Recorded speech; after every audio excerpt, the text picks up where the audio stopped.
So what's up, SRL League fans, and welcome to round 2 of the SRL League URL International GT3 Championship. Today we're going to be racing the 2.4 hours of Spa-Francorchamps, so this will be a long race after we already had a 1.2 hour race at Bathurst 2 weeks ago. So this will be the second race of this nice GT3 Championship. And yeah, it will be interesting to see what drivers can do today at Belgium. So the first session will be a qualifying session, 10 minutes of qualifying. Drivers will try to get their lap time in, and after that we'll go over to the 2.4 hour endurance race at Spa-Francorchamps.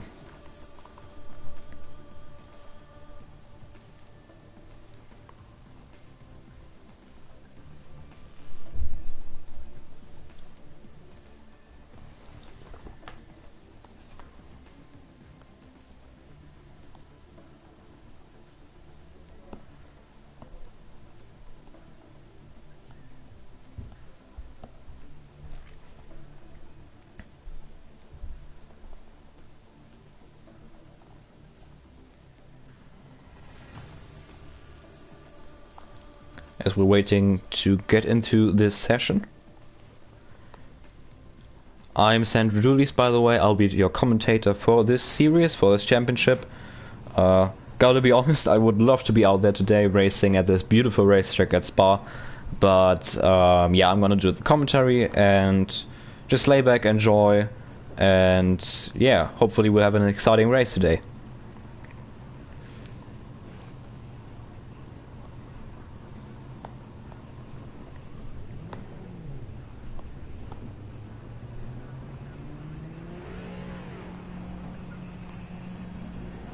As we watch the first drivers to go out on track.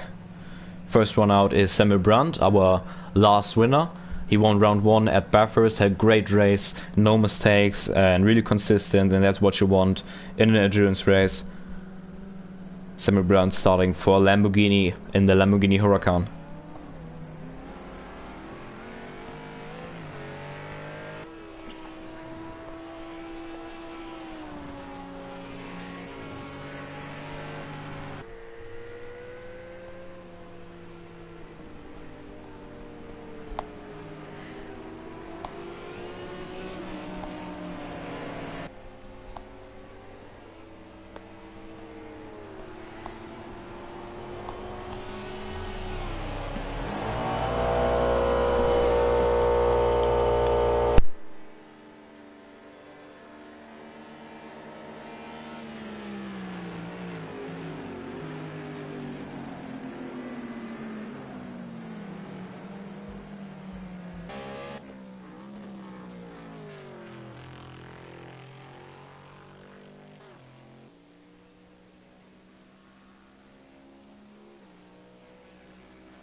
So I'll take you guys through the grid now. So first up is Rob Small in the Bentley. Rob Small, very quick on this Project Cars 2 game. He was quite sloppy at Bathurst. He definitely did not live up to his championship favorite position, and he did many mistakes and ultimately ended this that race as with a DNF with a crash.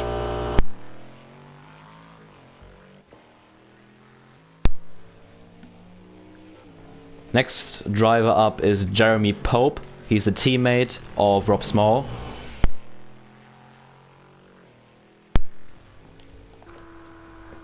This is Lance LeBron, our SRL League F1 commentator. He is in the Ferrari 458, starting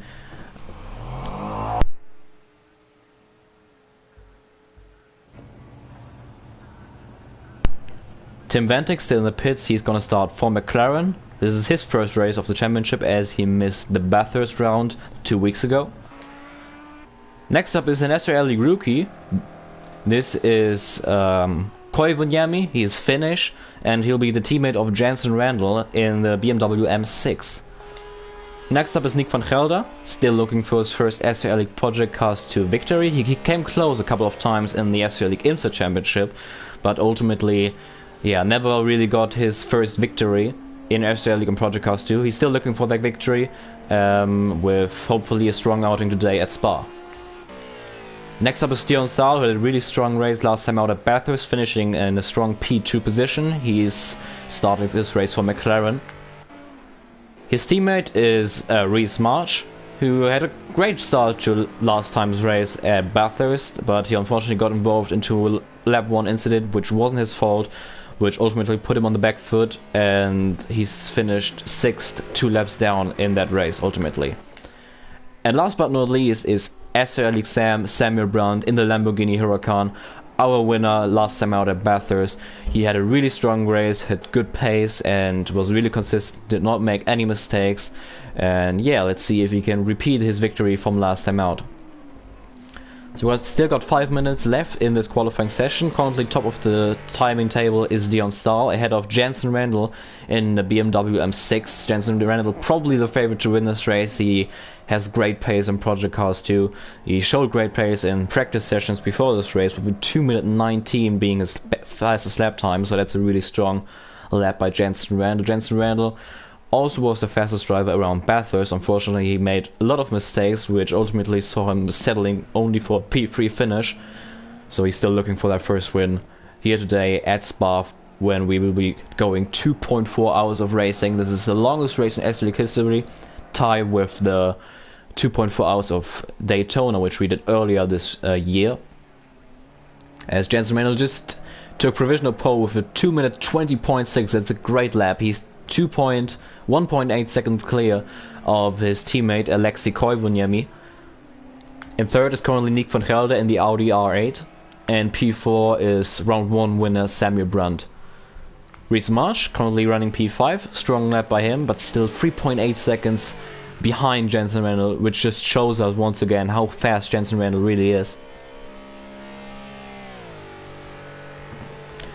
Dion Stahl, he probably had made a mistake on his lap, as he's only in P9 at the moment with a 2 minute 31.4. He can definitely go quicker than that. We all know that. He's a really strong driver.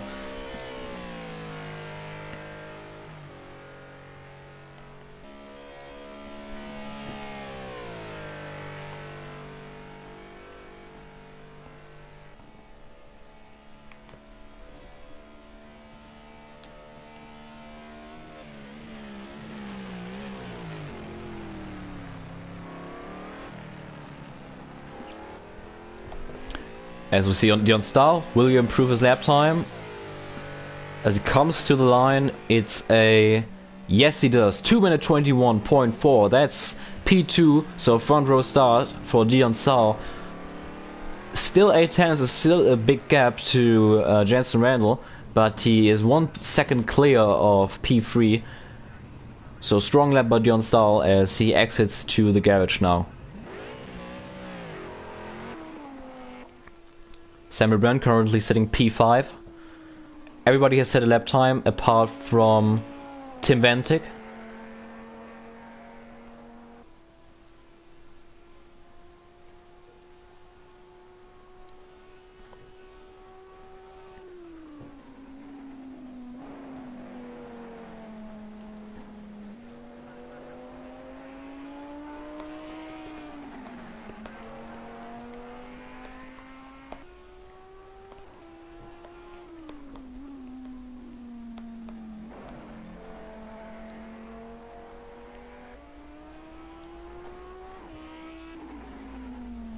As Reese March has improved to P4. That's a strong lap by the Brit, who is currently ahead of Season 4 SRL League F1 champion Nick van Gelder, who is sitting P5. A 2 minute 22.9 by Reese March. That's a really strong lap. Impressive stuff. As I'm still expecting Jeremy Pope and his teammate Rob Small to improve, the two Bentley drivers. Usually very, very quick on the Project Cars 2 game, but so far this season, it was the same at Bathurst. They haven't been that impressive, so I'm still waiting for them to show up. Going into this championship, they were probably one of the favorites to win this championship, but currently they're only sitting P8 and P9 on the grid for the race, as we got 1 minute left in this qualifying session.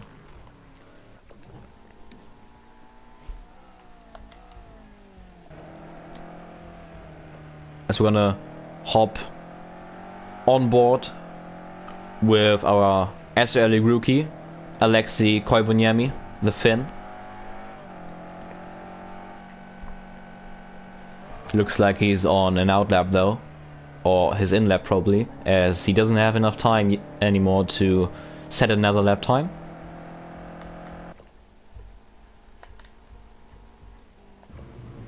Dion Stahl probably called it a day, as he's in the pit. Same for Reese and Nick van Gelder.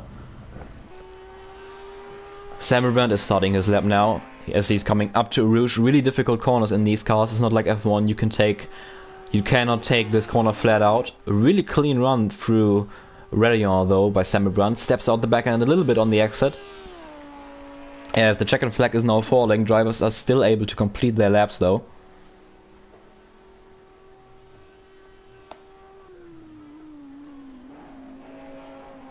Through Lecom.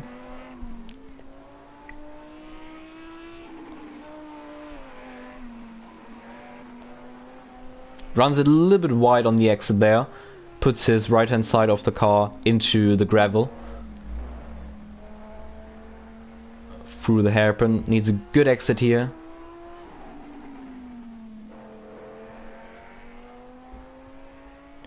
And now into probably the most difficult corner on this track, Poor. The car just wants to push wide and you have to fight the understeer. As we can see him here right on the edge, just running a little bit over the curb. Has to watch out that he doesn't get his lap time invalidated there.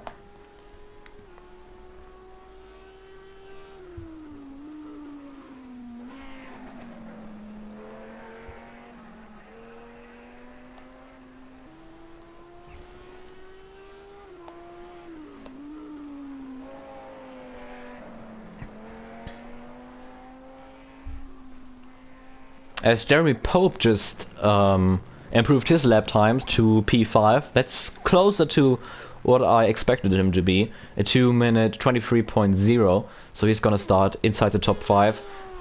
And I believe Samuel Brandt is the last car on track. So we will see if he'll be able to improve his lap time. As he's coming now into the last section of the racetrack. The bus stop chicane, hard braking. Right, left.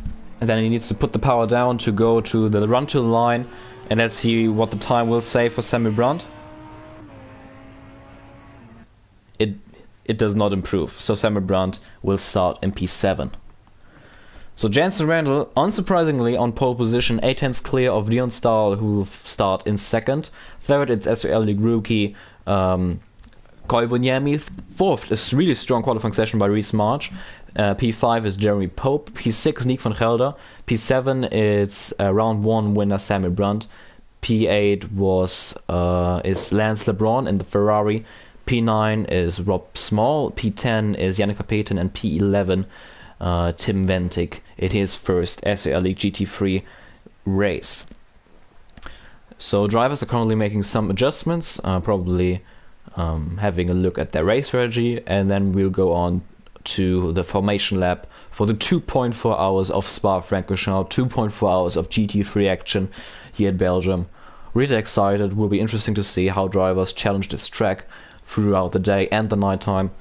Just lay back and enjoy this amazing racing, and yeah, let's see how things will go and who will win this race ultimately.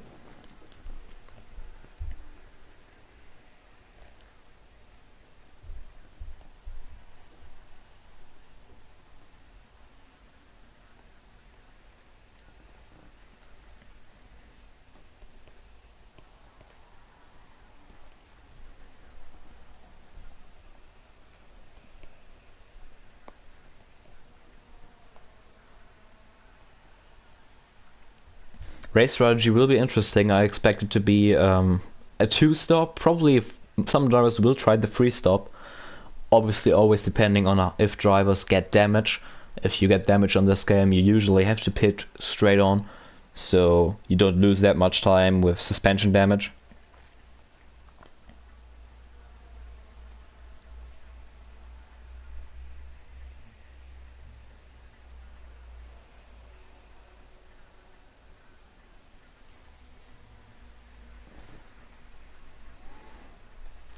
As drivers are just getting their final adjustments done. And we are on to the formation lap now. Beautiful sounds of these GT3 machines. As we see Jensen Randall warming up his tires.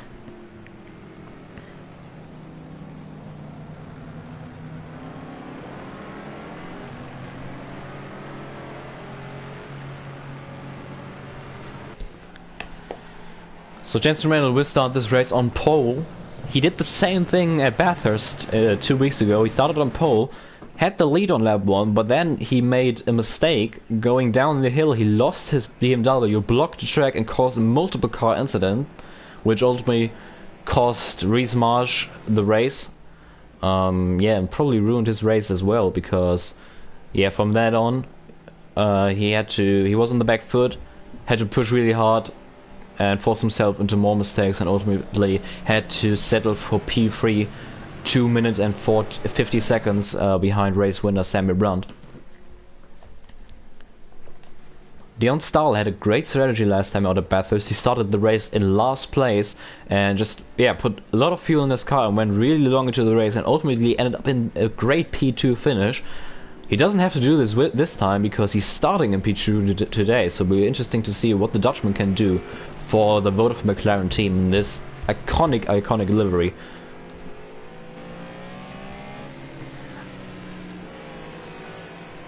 Jensen Reynolds' teammate Alexei Koivuniemi, the SRL League rookie, his first ever SRL League start today, so we're interested to see what the Finn can do in the BMW M6. As drivers are just warming up the tires on their lap to the grid. It will be a flying start to this race.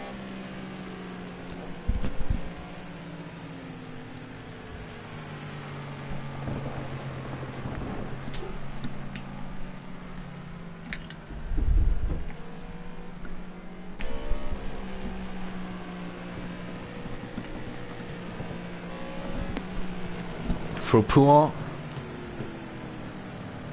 really difficult corner in these cars, and the F1 cars as well, but the F1 cars have much more grip. It's really difficult to challenge these GT3 cars through their corner. Same for Rouge, or how many people say Radion, though it's only the first part which is Rouge, the second part up the hill is Radion.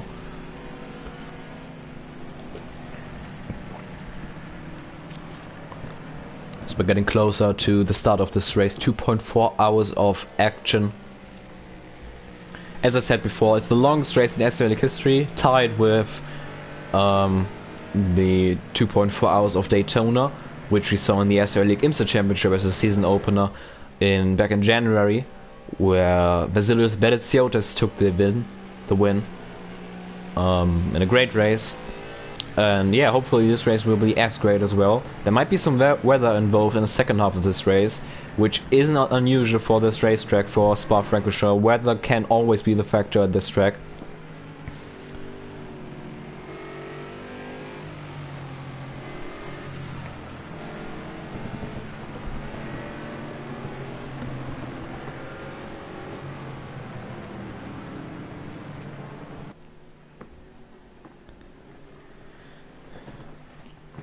As drivers come around Blanchimont, and then the run to the final section of this track, and then we're about to get this race going.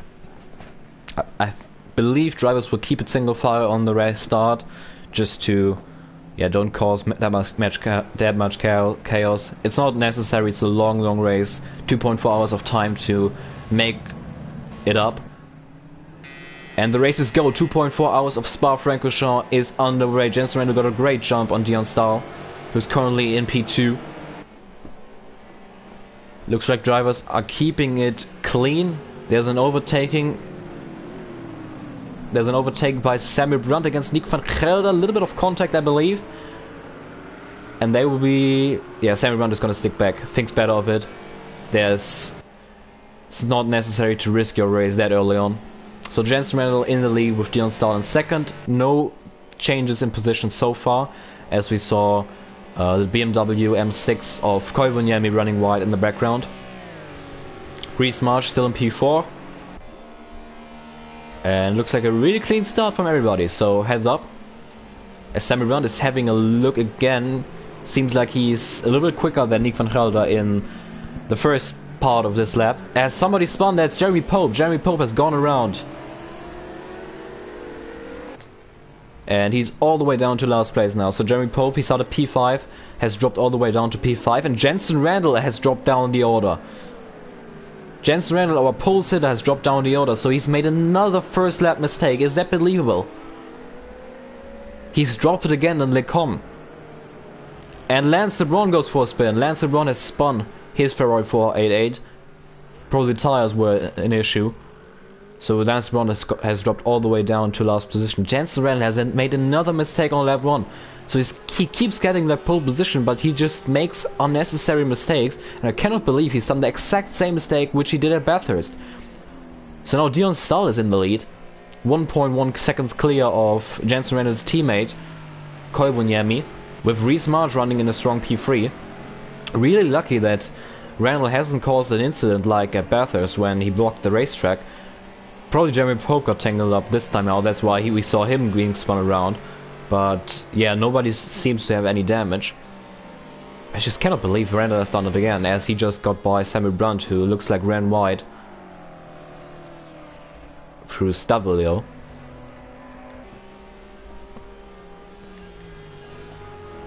Gonna hop on board with Randall to see if his steering wheel is straight, if he has suffered any suspension damage from that incident. Doesn't look like it, so lucky for him. He definitely has the pace to still battle for lead. He only is 4.4 seconds behind the leader.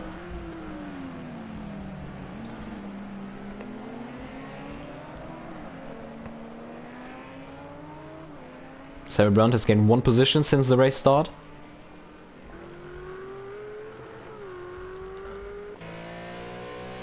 And Tim Vente currently running in last place in his GT3 Championship debut. Jensen Randall now in the slipstream, trying to draft his way to the rear of the Audi R8 of Nick van Gelder. As Reese March is having a look down the inside of Koivuniemi. Can he make it stick? Koivuniemi runs a little bit wide, and Koivuniemi has gone off track, and that's a position gained for Reese March. There's a little bit of contact between the two BMW M6, as Jensen Randall made his way past Nick van Gelder and now past his teammate, and he's now back up into P3. That was harsh. A little bit of contact made, hopefully no damage for the two BMWs. As now Nick van Gelder is trying to block Koivuniemi, as Jensen Randall has gone off the track again and lost all those positions once again. So that's his progress. Yeah, he lost 3 positions there. He's gone off the track and made a mistake. So it looks like it's continuing for Jensen Randall. He has definitely the best pace on the whole grid, but just keeps on making mistakes and being inconsistent. And he got to be kicking himself now, as he is now 8 seconds behind the leader. He was already up again in P3 and has made a mistake in the second sector and has dropped all the way down to P6 again.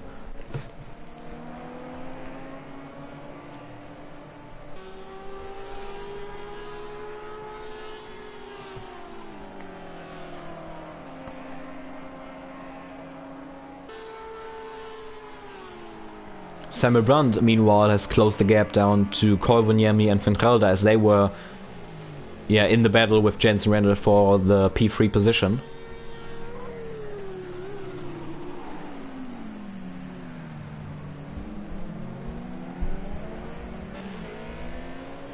As Koivuniemi took a lot of curb there, and that sees him have a bad run going onto the start finish straight, as Samuel Brunt has a look around the outside into Las Soros.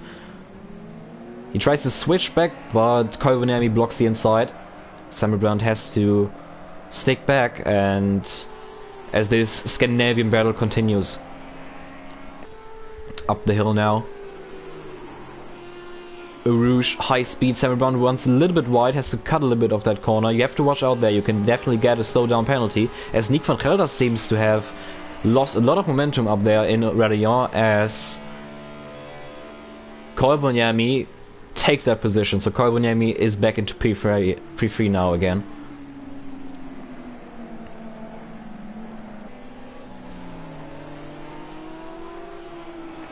As Samuel Brandt is now right behind Van Gelder, so Van Gelder has to watch out that he doesn't lose another position now. As in the background we can already see Jensen Randall, who has closed down the gap as well. Currently still in the lead is Dion Stahl, as we're gonna say with this battle, but I can definitely tell you that Dion Stahl is still leading this race, 5 seconds ahead of Rhys Marsh. It's Nick van Gelder loses the back end of his Audi R8. As Rhys Marsh has lost the position, so Rhys Marsh has made a mistake. He had a good gap on everybody else behind him, but he has dropped down to P3 now, as Koivuniemi runs off the track, and Samuel Brandt is now right behind them. It's a 5-way battle for P2. Samuel Brandt now down the inside of his SRL League F1 teammate Rhys Marsh. Around the outside, that's not gonna work. And now Nick van Gelder has a look on around the outside of Samuel Brandt, but he is sticking back, as Jensen Randall is right there behind everybody, just looking to make up this time that he lost during his 2 mistakes. Runs a bit wide there on the exit of Stavelio though. As Nick van Gelder is now having a look down the inside of Samuel Brandt, going into Blanchimont 1. Well, it's going to be interesting. Someone has to give here. Someone has to give their touch on the entry of Blanchimont.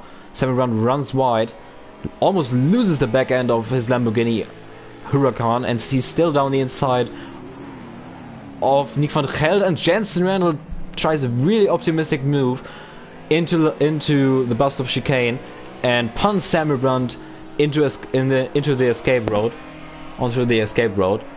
And Jensen Randall takes those 2 positions, as we see a Bentley facing the wrong direction in the background. That is Rob Small.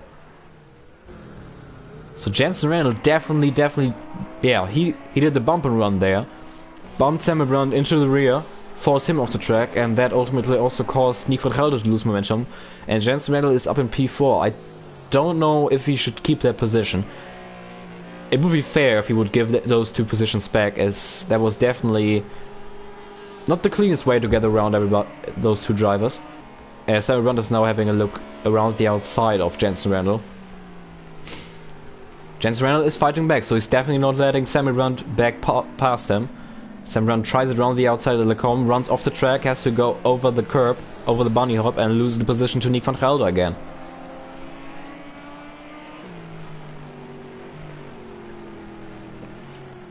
So probably a little bit of rear end damage for Samuel Brandt's Lamborghini Huracan, and a little bit of front end damage for the BMW M6 of Jensen Randall, who bumped Samuel Brandt. As Rhys Marsh is spun again in the exact same corner, that comprehends the run of Jensen Randall, who loses the position to Nick van Gelder, and Rhys Marsh has dropped all the way down to P6 now.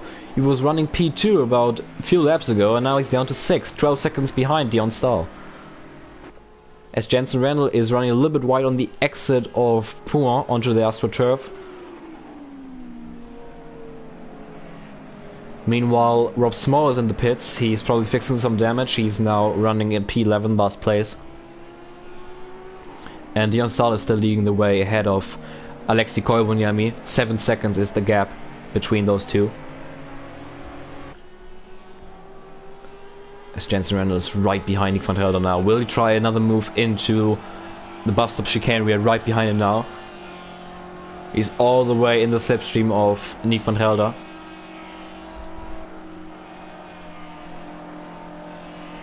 Through Blanchimont. Is Nick van Gelder gonna block the inside? No, he's not. But he's really late on the brakes. Oh, Randall once again very close. Around the outside, that did not work, and now Samuel Brandt is back in the mix, and he is now trying to overtake Jensen Randall for P4, as Jensen Randall is having another look down the inside of Nick van Gelder. And Samuel Brandt is also going to be A little bit of contact between Van Gelder and Brandt there. As they are side by side going up the hill. This is not going to be good. They made some more contact there. Side by side through Eau Rouge. Samuel Brandt runs wide. Goes off the racetrack. He catches his Lamborghini R8. Lamborghini Huracan.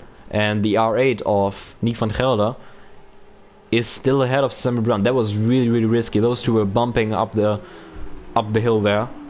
As Samuel Brandt is now having a look down the inside of Nick van Gelder into Lecombe, but he runs wide again for the second lap in a row, and Samuel Brandt is now lose the position to Rhys March. So a lot of close battles here early on in this race. We only seen 10 minutes of racing so far, and there probably were more overtakes so far than in the whole Bathurst race 2 weeks ago.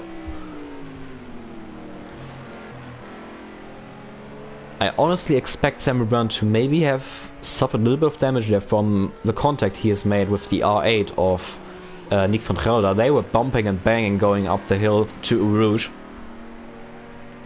You have to look big picture in these endurance races. You have 2 hours and 30 minutes left in this race. There's no need to risk your race so early on. So now as everything is settling down a little bit, we'll have a look to the back of the field. Yannick Verpeten currently running P9, and behind him is Tim Vantik, about 1.5 seconds behind him. And Rob Small currently running last with damage to his Bentley, about 40 seconds behind Tim Vantik. And our current race leader, with all the action going on early on in this race, we haven't talked about him much, but Dion Sard is currently leading this race comfortably, about 8 seconds ahead of Alexei Koivuniemi. So really strong pace early on from Dion Sard. Will be interesting to see if he can keep it up and stay mistake free.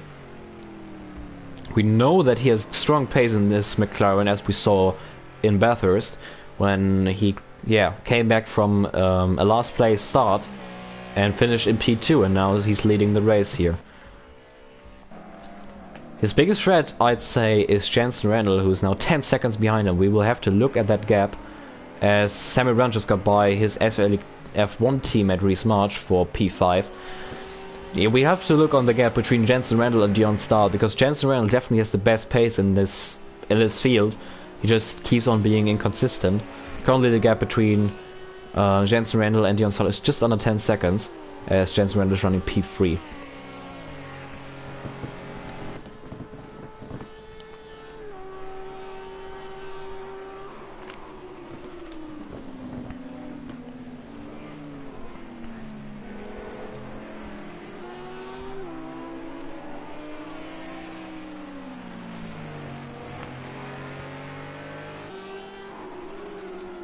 As Nick van Gelder has a look down the inside of Jensen Randall.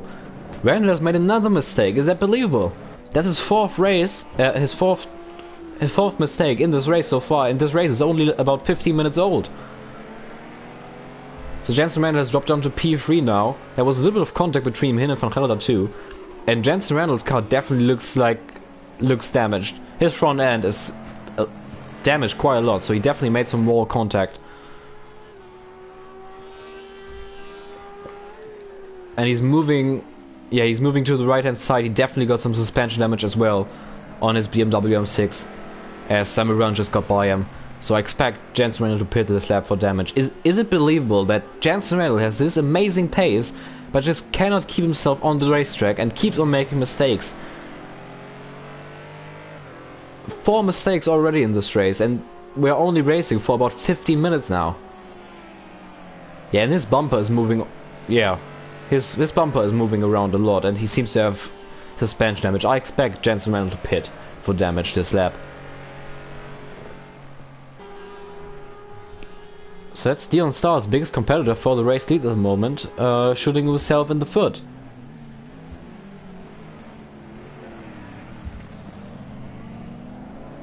Yeah, and as I expected, Jensen Randall pitting for damage now.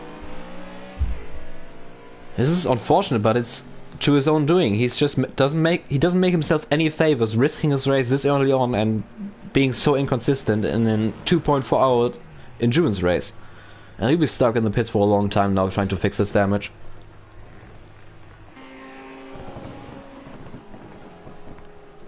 as Samuel Brandt is still trying to close the gap to Nick van Gelder. The gap between both of them is about 8 tenths, as Samuel Brandt is definitely having a little bit of a draft from the Audi R8 in front of him as he puts the left hand side tires into the grass on the Camel straight.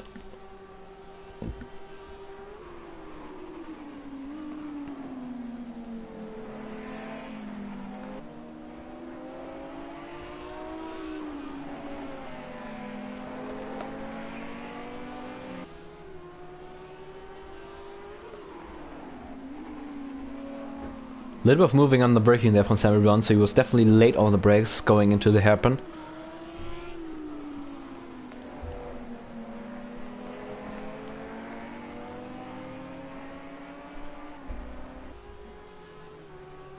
In the background we can see Reed Smart, who's still going good, apart from his 2 mistakes he made earlier on. He hasn't lost that much time and he's still running in a solid P5 position at the moment. He'll definitely be happy with that.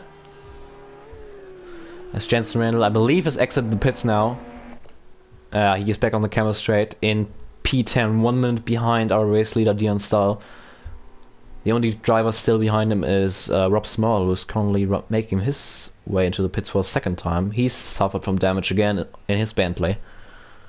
And that looks to be another long pit stop for repairs, as he's really slow into the pits.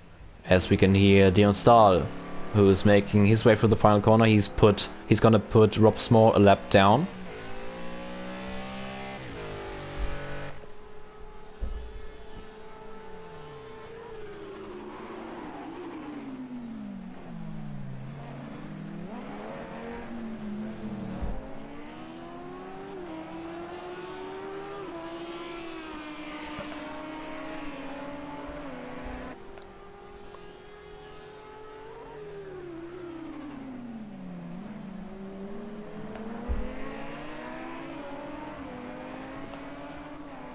As Samuel Brandt is now really close to the back of Nick van Gelder. You can definitely have a look down his inside going to Le Com, as he will have the slipstream on the Camel straight. And Nick van Gelder had a really bad exit of Radillon, and now Samuel Brandt is right on the outside of him. They're now side by side going into Le Com. And Samuel Brandt has such much. And Nick van Gelder goes back at him. I was just about to say, Samuel Brandt just made the move stick because he had that much more speed, but Nick van Gelder had another look down the inside of Samuel Brandt, but he couldn't come back at him, and Samuel Brandt is now running in P3. And they both have closed the gap quite a lot to Koivuniemi, who seems to have lost some time to our race leader Dion Stahl, who is now 13 seconds ahead of P2.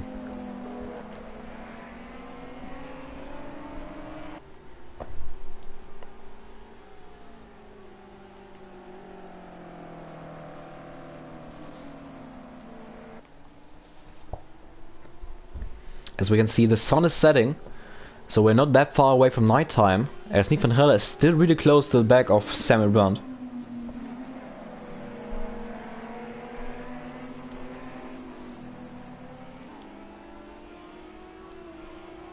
So the sun is setting.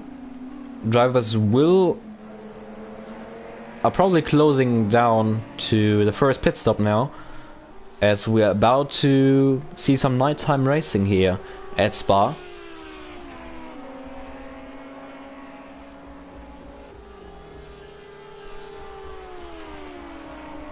We are just over 2 hours to go, so 2 hours and 5 minutes left in this race. A long way to go still.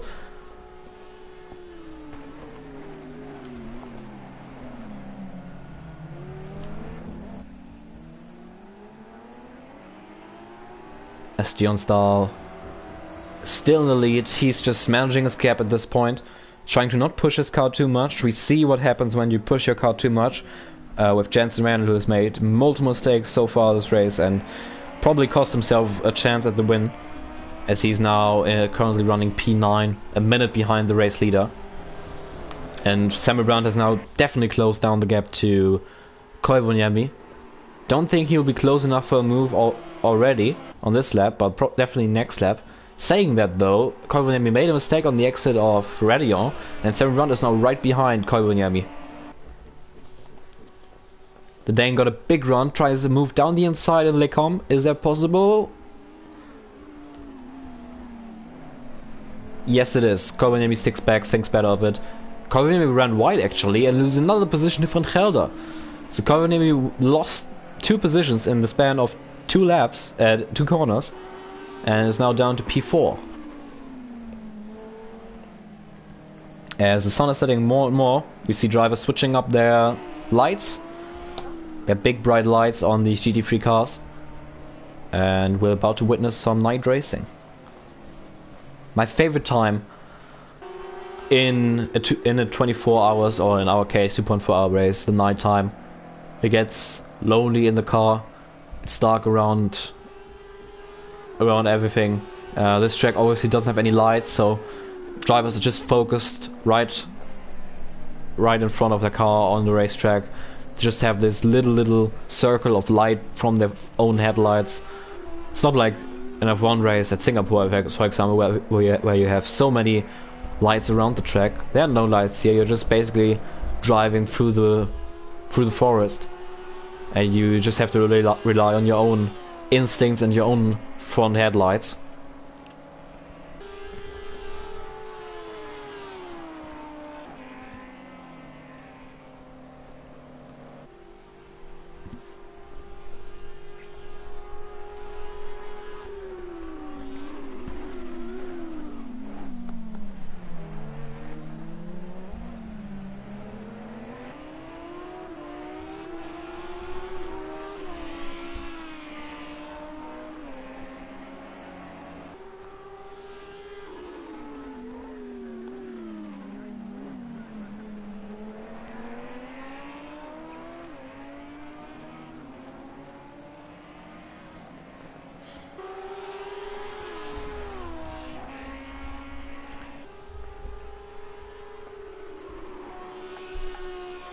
Sandro and Nick van Gelder, they seem to have quite similar pace, as they are actually closing down the gap to our race leader, Dion Stahl, at the moment.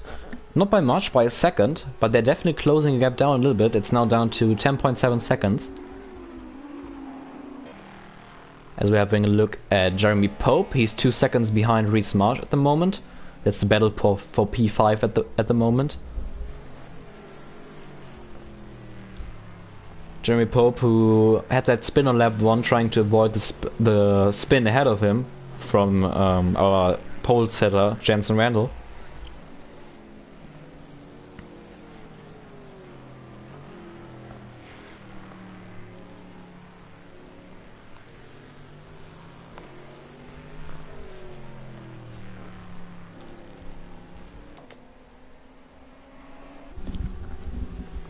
As Nick van Gelder still right behind Samuel Brandt. And Dion Stahl has lost a lot of time. The gap between Dion Stahl and Samuel Brandt and Nick van Gelder is now down to 5 seconds.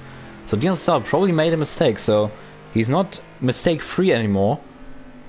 He lost a chunk of time there.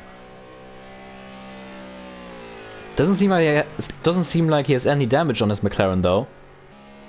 So that's lucky for the Dutchman. But he lost a big chunk of his lead, and Samuel Brandt and Nick van Gelder are closing down the gap slowly. So we might have a battle for a lead here soon, as we are just entering nighttime at Spa-Francorchamps.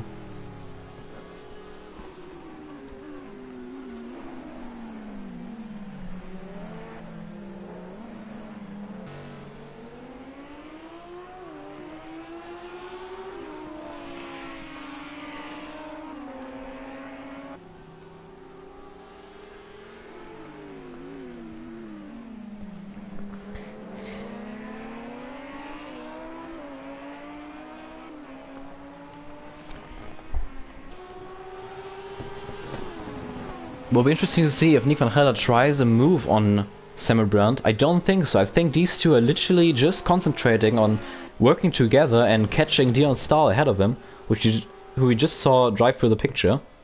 Look, it's visible now that Samuel Brandt and Nick van Gelder have definitely closed down the gap, as Dion Star will see them in his mirrors as well.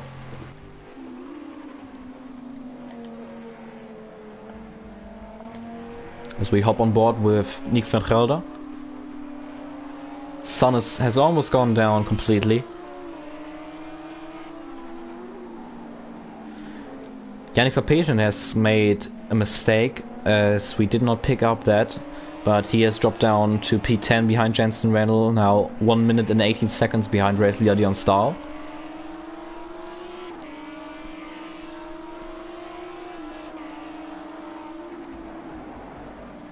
Into Poor, really difficult corner, especially now as the tires are wearing out as well.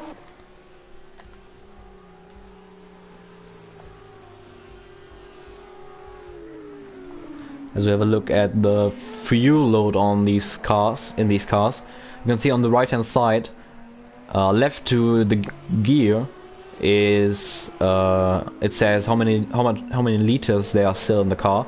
It's 80 liters for Nick van Gelder. It's always really interesting to see. Yeah, about the same for Samuel Brown, 3 liters less. And this is really interesting, how much liters does Dion Stahl have? He still has 10 liters more than both of them. So this is impressive. His car is definitely heavier than the cars of Samuel Brown and Nick van Gelder, but he's able to keep the gap quite consistently up.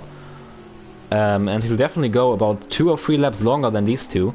So it's, as Samuel Brown just runs right, he missed the bus stop chicane, and I expect him to get a slowdown penalty now.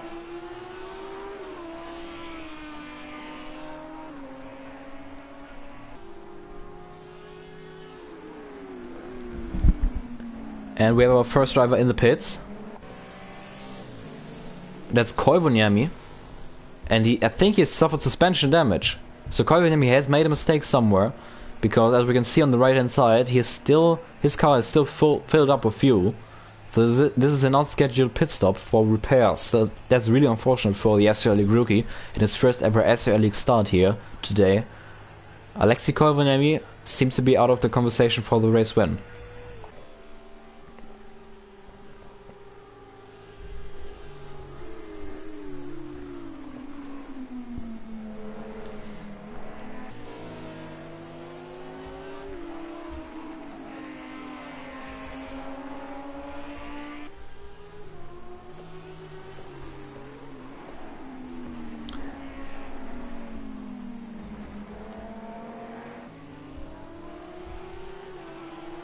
As I can see, are there drops of water? Yes! There are drops of rain on the lens, so this is another factor coming into this already really exciting race. As Samuel Brown has closed down the gap to Dion Stahl by another second now, it's now under 3 seconds, and I believe we're seeing the first drops of rain.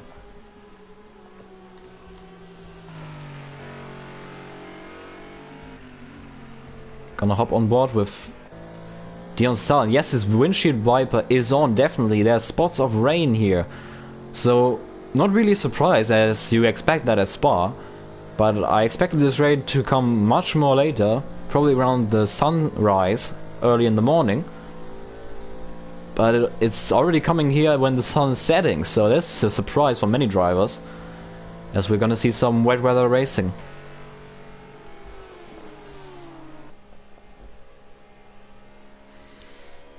Meanwhile, Koivuniemi is still stuck in the pits for repairs, so seems like he had a major incident in which he suffered a lot of damage.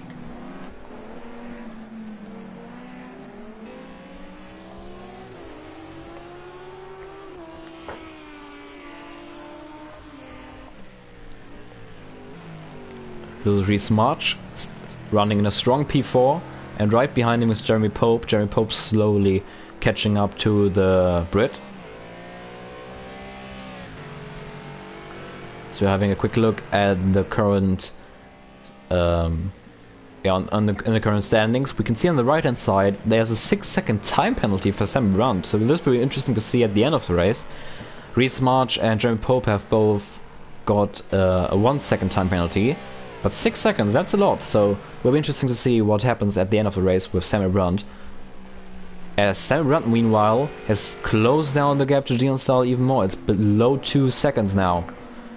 It's getting more and more interesting as The track is getting slippery, drivers have to watch out now. And the leader usually is the first one to catch these wet spots, so this is treacherous conditions for Dion Stahl now. As Reese March has lost his P4 to Jeremy Pope. So the American is now up into P4.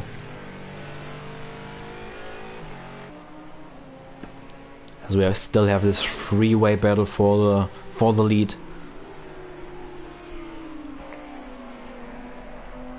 As Samarand runs a little bit wide there, but Nick van Gelder seems to stick back behind him. He does not want to risk his race and battle Samarand. He's just sticking behind them, and it has worked so far, as both of them have caught up to our race leader Dion Stahl.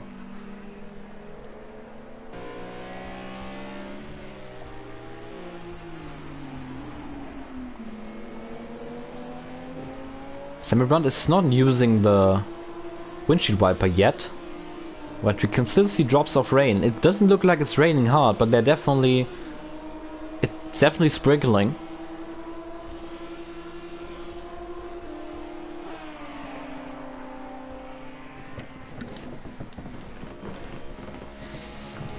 As Yannick Verpeten has now made his way into the pits in his Ferrari 458. Seems like he has a little bit of front end damage, so this might be an unscheduled pit stop for repairs. His teammate, Lance LeBron, currently running in P6. A really quiet race. 3 seconds ahead of Tim Ventic and about 15 seconds behind the next car, which is Reese March in P5. And the gap between the race leader Dion Stahl and Samuel Brandt is now down to 6 tenths. So this is getting tense now, as Samuel Brandt is in his slipstream. Up the hill, Rouge Radion will be interesting as the track is getting more slippery. Samuel Brandt runs a little bit wide on the exit there. Don't think he's close enough yet to try and move for the lead. But Samuel Brandt has definitely closed up the gap to the leader Dion Stahl now. He has a little look, tries to show himself. Tries to show Dion Stahl, hey, I'm there. Oh, he's right behind him now. It's just whoever makes the first mistake here will be the guy losing out in this battle. As the track is getting more and more wet now at this point. It's probably a little bit damp already at this point. It's been raining for about 3 laps now. Not hard, but it's definitely raining a little bit.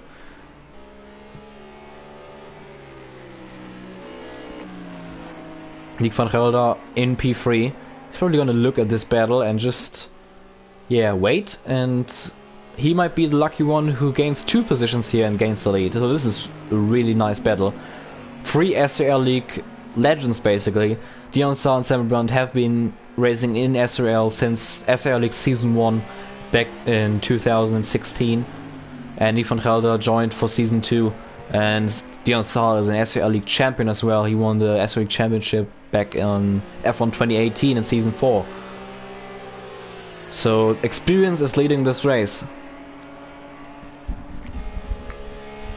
With Samuel Brandt being really close to Dion Stahl, he might try a move down the inside of Dion Stahl into the bus stop chicane.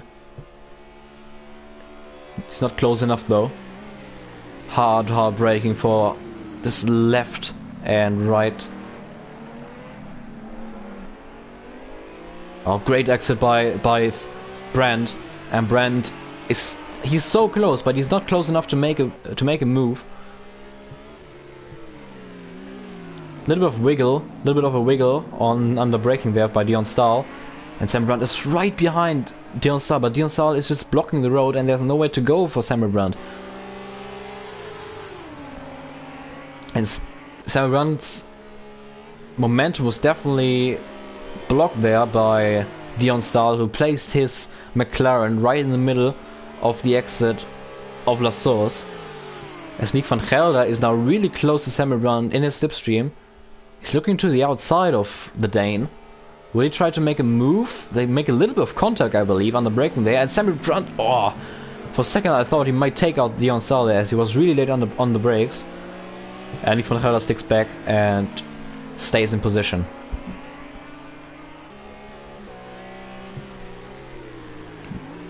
Van Gelder has a look around the outside of Brandt. Brandt seems to struggle a little bit now. If these two start battling, this will be ideal for Dion Stahl, who has built his gap up to a second now again. As Samuel Brandt seems to struggle with the conditions a little bit at the moment.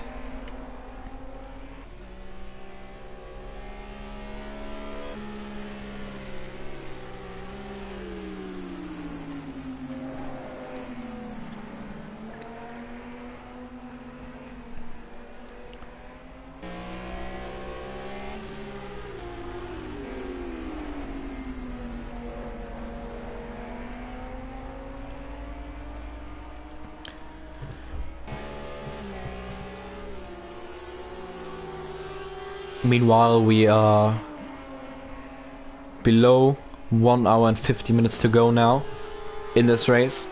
We've seen about a quarter of the race so far, and what we've seen so far was amazing. Great racing, really close competition, especially at the front. And it's definitely a really exciting race, and it's forming up to be even more exciting when the rain is hitting. It's sprinkling at the moment, but still definitely not wet enough for wet tires. Dry tires are still totally fine in these conditions.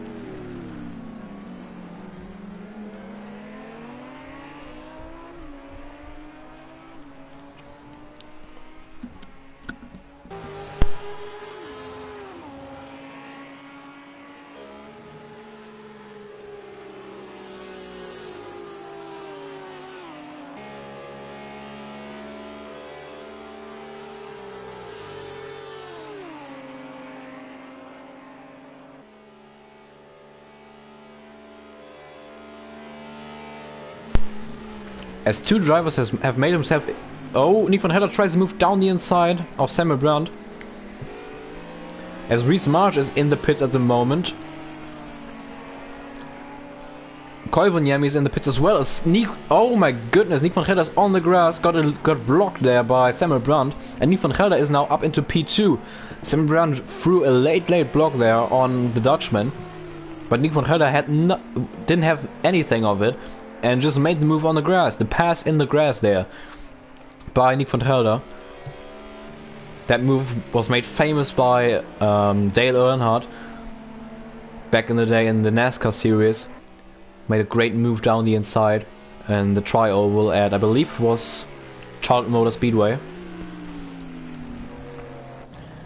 Reese March is now exiting the pits.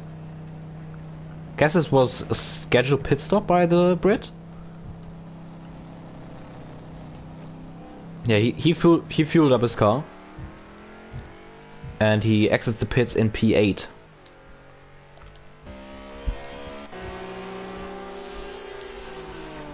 As Nick van Gelder is now right behind his countryman Dion Stahl.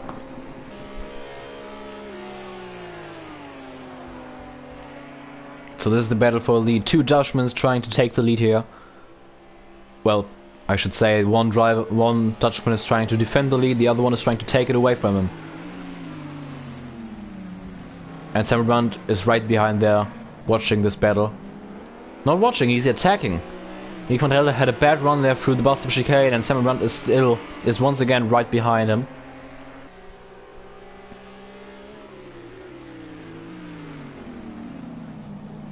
Last lap was 2 minute 26 for Dion Stahl, and that was the slowest lap out of our three leaders. Meanwhile, our leaders have gapped the car in P4, which is Jeremy Pope's Bentley, by 20 seconds now. There's impressive pace by these three up in the lead. And I believe Nick van Gelder has a run on Dion Stahl. Nick van Gelder had a great exit of Radillon. He's in a slipstream on the Camel Straight. Dion Stahl blocks the outside, and Nick van Gelder isn't close enough and settles for P2.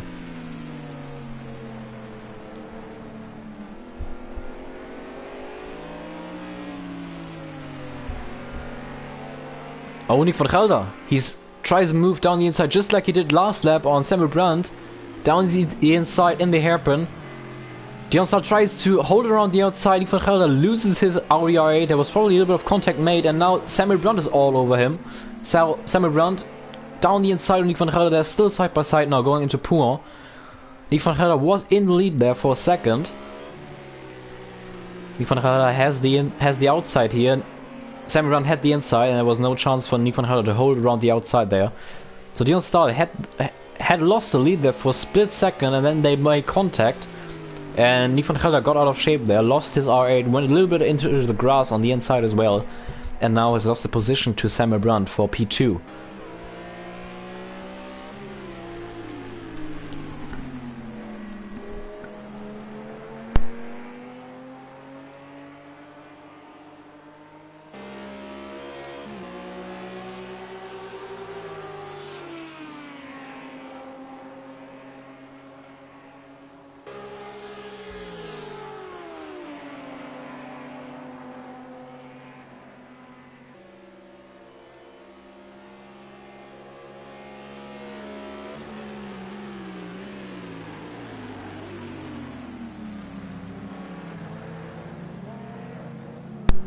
Dion Stahl went a little bit wide there into the bust of chicane, and the Lamborghini of Samuel Brandt is now right behind him. Will Samuel Brandt try to move down around the outside into turn 1? They're side by side. Dion Stahl got the inside now. Samuel Brandt thought about the switchback move, but Dion Stahl blocked the inside. They made contact. They are now side by side going up the hill. Somebody has to give there. They cannot go side by side through Eau Rouge. That's suicidal. They still do it though. That could not work. And Dion Stahl goes around. Dion Stahl has gone around.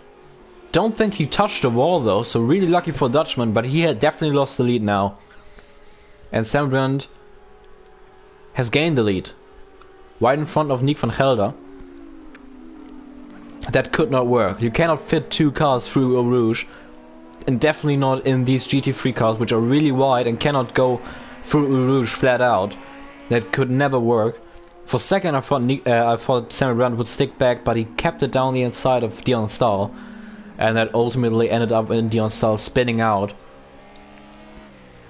Quickly hop on board with Dion Stahl and look if he suffered from any suspension damage. As the rain is coming down harder and harder now, as we can see from his onboard. He runs wide there.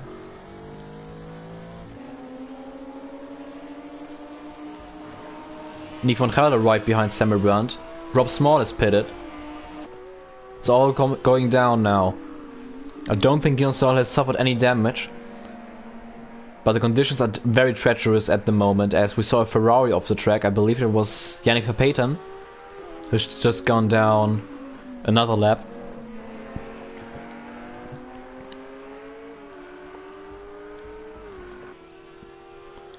Remember, Samuel Brandt still got that 6-second time penalty, which he got earlier in the race.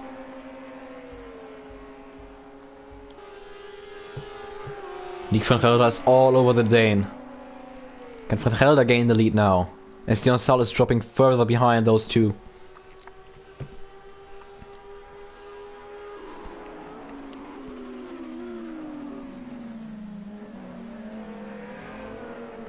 Both drivers stay out. Still not wet enough for wet tires. It's raining. It's been raining for about 10 minutes now, but the rain doesn't seem to be hard enough for drivers to switch over to the wet tires. Dion Stahl also stays out, so he probably did not suffer any damage. Really lucky. It's not happening every day that you have a spin in Eau Rouge / Radion and get away with it. So great save by Dion Stahl.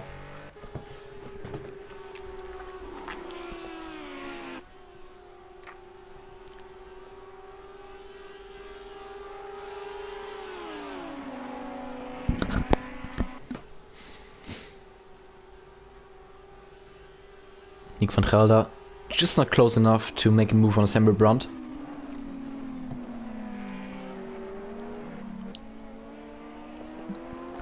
And Samuel Brandt finds himself in the lead here on lap 19. That's where he ended the last race at Bathurst, the 1.2 hours of Bathurst. Really impressive showing by the Dane back in Australia. Won the race with a minute of a gap to Dion Stahl. did not make any mistakes all race, had a really clean race and took the win, and is currently the championship leader, obviously, as he won the first race of the season. This is round 2.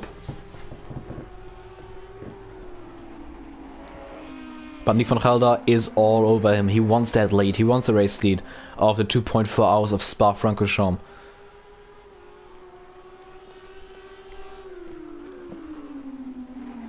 A little bit of an update on Jensen Randall. Jensen Randall has closed down the gap to, the race leaders basically. It's now down to 33 seconds, still half a minute.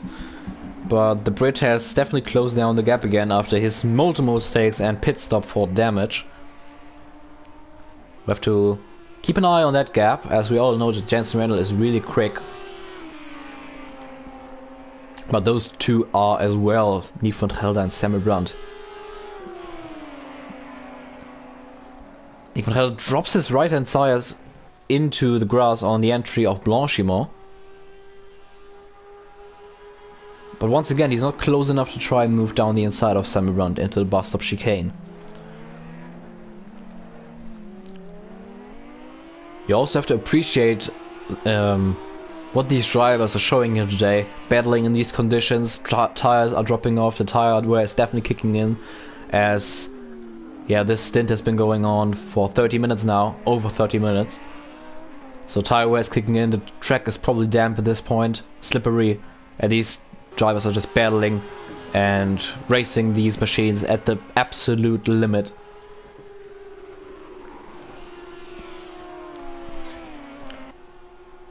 Dion Stahl, meanwhile, has dropped further behind the pairing of Samuel Brandt and Van Gelder. So expect Dion Stahl to suffer some damage. His last lap was 3 seconds slower than Nick van Gelder's lap. So Stahl probably has suffered a little bit of damage from that spin a few laps ago. But he's still 10 seconds behind Van Gelder, so it's not over for Dion Stahl. Anything is possible. We still got 1 hour and 30 minutes to go in this race.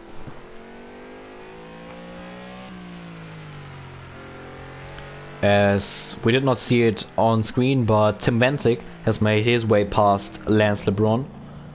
So Tim Ventic, in his first ever SRL League GT3 International Championship race, is now up into P6.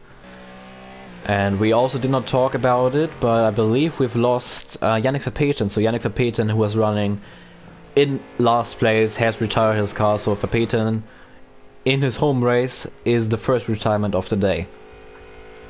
That's his second retirement in a row. Well, actually, he did not retire at Bathurst. He finished 20 laps down, though, as he was stuck in the pits for a long time for repairs on his Ferrari 458.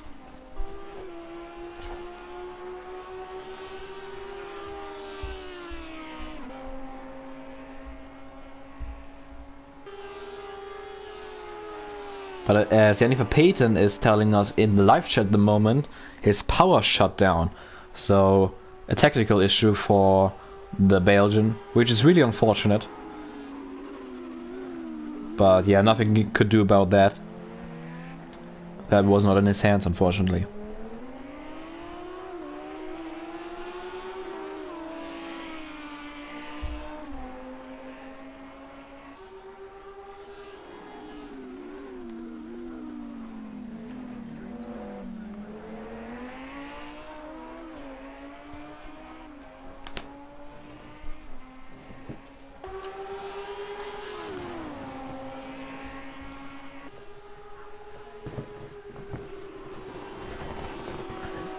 Van Gelder and Brandt are really similar on pace, as Van Gelder just cut Radio a little bit. He's now down the inside of Brandt.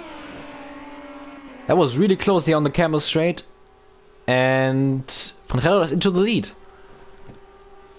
Is Brandt trying to come back at him? Yes, he is. Down the inside he goes into Le Com. Van Gelder keeps it around the outside. They're side by side through the section. Next corner is Brandt's, and Brandt's keeps the lead. But Van Gelder is down the inside of Brandt again. This is his favorite corner to overtake. And just like a few laps ago, oh my goodness, they have made contact. Van Gelder lost his R8 on the inside there. And Brandt sticks his nose in there.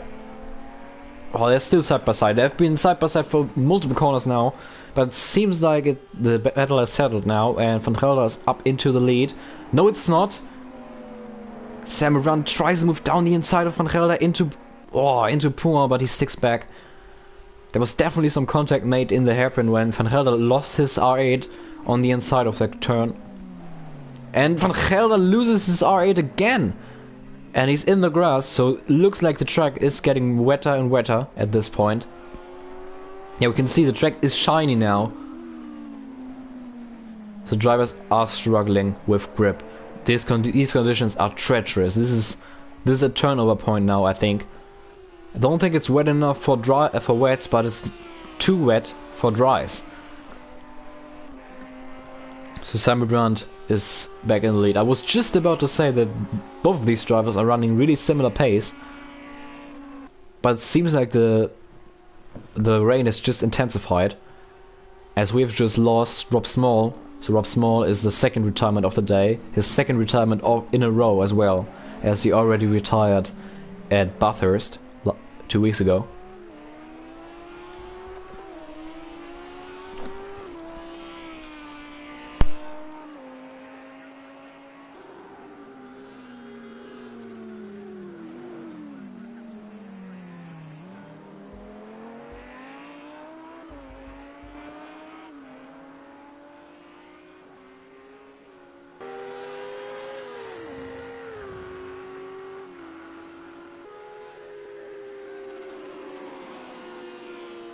So we just saw Lance LeBron exiting the pits in his Ferrari 458. The leaders just got by him, so he's now one lap down. Unfortunately, I cannot tell if he switched over to the wet tires.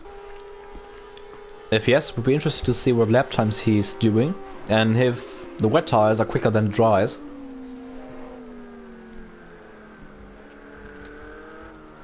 Jensen Randall, in the meantime, has not closed the gap down to the drivers in the lead.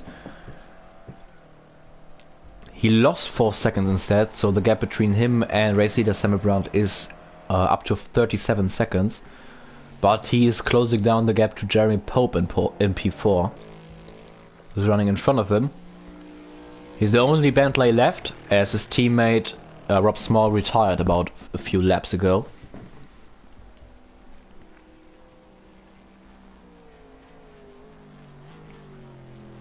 Beautiful machine, this Bentley. But we're going to switch over to the race lead again, and the battle for the win here between Samuel Brandt and Nick van Gelder, as it looks like there is spray behind these cars. So the track is definitely wet at this point.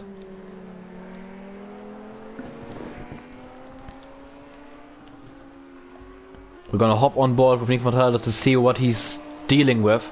It was really hard rain, and remember, those drivers are still on slicks. They're probably trying to stretch the stint out to where they can pit for fuel as well. The gap to Dion Stahl in the meantime has gone up to 15 seconds, and both drivers stay out. So they're gonna do another lap on this wet track and on these dry tires. This is amazing.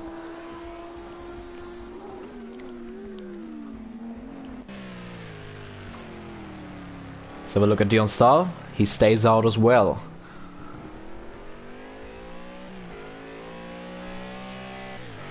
Dion Stahl's last lap was about almost 3 seconds slower than the lap of Nick van Gelder in front of him. So I definitely suggest that Dion Stahl has suffered damage from the incident with Samuel Brandt.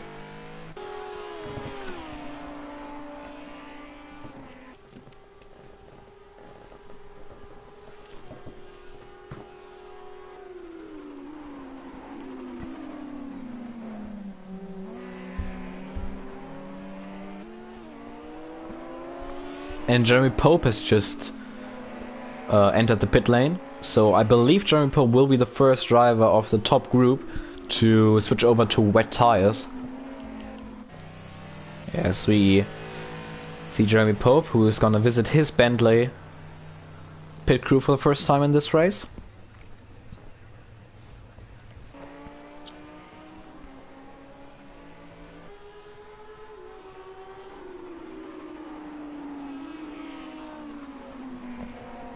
As the battle for the lead is raging on, with Brand running wide on the exit of Pouin. You cannot run on the AstroTurf in the wet. This is really treacherous.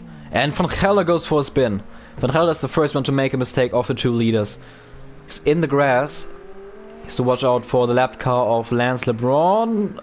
Contact made between the two of them. And Nick Van Gelder has lost about 5 seconds to our race leader Samuel Brandt in the process.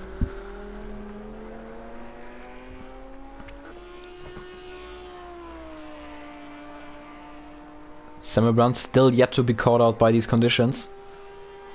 Don't want to put the commentator's curse on him.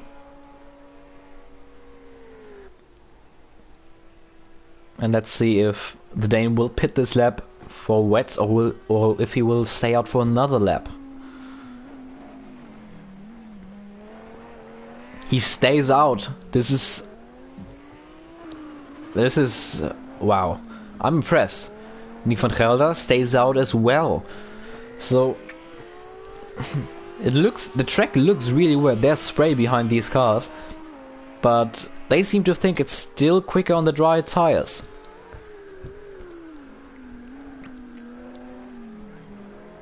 The lap times have dropped by another 1.5 seconds last lap. At least by Samuel Brandt. Obviously Nick Van Gelder's lap time cannot be looked at as a normal lap as he had a spin. And Dion Stahl has made his way into the pits. So he's the first one of the top three to make his way into the pits and go into wets. And also fix his damage, so he will have a longer pit stop.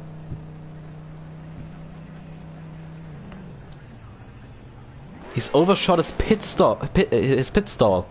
Oh, he had to put his car in reverse as he's getting his car fueled up. And damage fixed as more drivers on the pits. Tim Ventic makes his way into the pits, so he's gonna pit for wet tires, I imagine.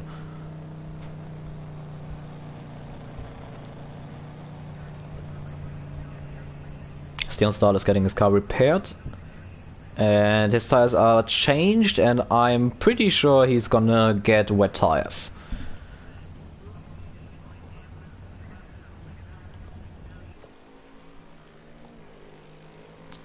Well, interesting to see if Jeremy Pope can get by Tim Venting and Dion Stahl, who are still in the pits.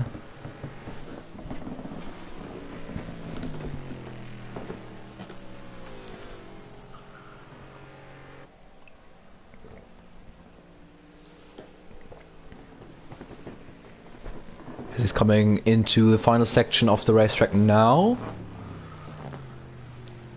Runs a little wide. I believe Jeremy Pope is on the wets already. This is going to be interesting. Tim Ventic still in the pits. Dion Stahl is just exiting the pits. And Jeremy Pope is now coming around La Source. Will he get by Dion Stahl? This is the question. It seems like he is. Yes, he is. And Dion Stahl is gonna come out right behind his teammate Rhys March. And the gap between the two leaders is down to 3 seconds now, so probably Samuel Brandt has made a mistake, I believe.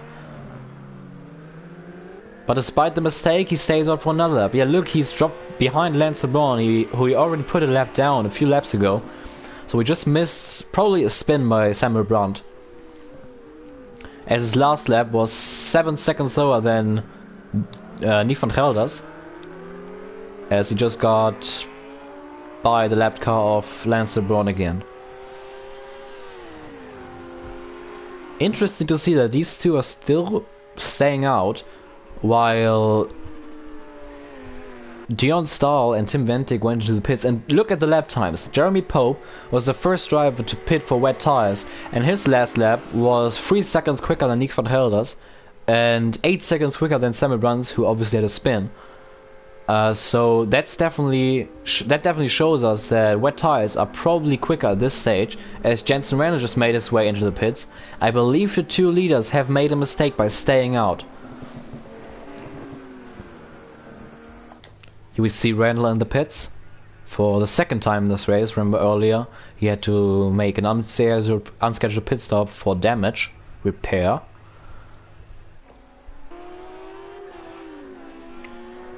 So I expect these two to definitely pit this lap, as the track must be wet enough for wet tires.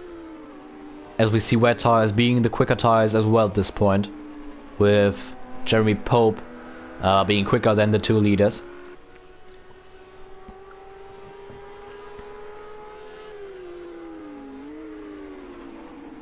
And I believe Lance LeBron is on wet tires as well, as he was the first one to pit when it started to rain. And look, he's just making his way past Nick van Gelder. So that should definitely show these two that wet tires is the way to go at this point. As Samuel Brandt has binned it. Samuel Brandt has gone into the gravel trap. Our race leader has gone off the racetrack. It's time for wet tires, guys. The two of Nick van Gelder and Samuel Brandt have to pit. And I believe Samuel Brandt has made some wall contact as well. Brandt has made a crucial mistake which cost him the race lead in these treacherous conditions at the moment.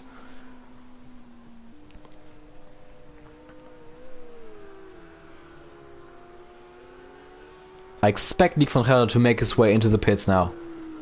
There's no way he's gonna stay out for another lap. I cannot believe this. Nick van Gelder stays out for another lap.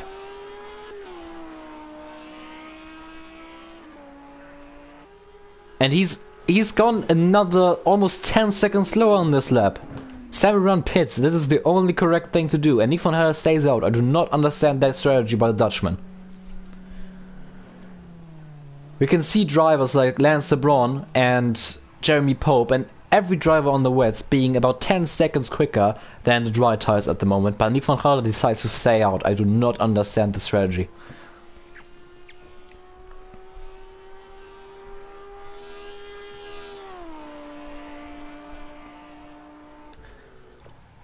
I expect Samuel Brandt's pit stop to be a little bit slower than usual, because he has suffered damage from that incident with John Starr earlier, I believe, a little bit, and probably when he hit the wall on the last lap.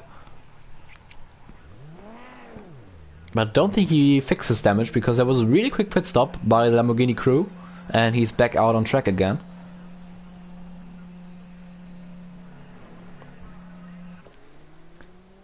So remember, when Samuel Brandt pitted, he was 6 seconds behind Nick van Gelder.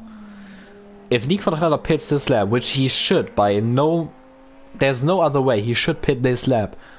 It will be interesting to see how close Samuel Brandt is to Nick van Gelder. I even expect Samuel Brandt to be ahead of Nick van Gelder, as the dry tires are just that much slower than the wets, and I expect Samuel Brandt to be on the wets now.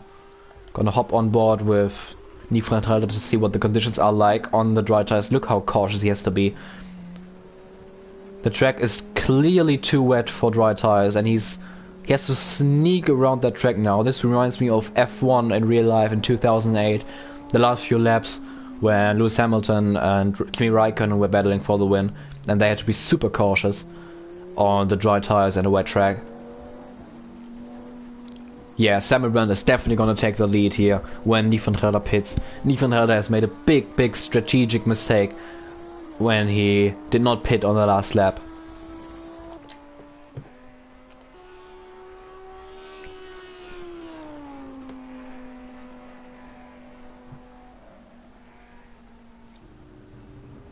And there's a car around, that's Tim Ventic. Tim Ventic has spun in these conditions.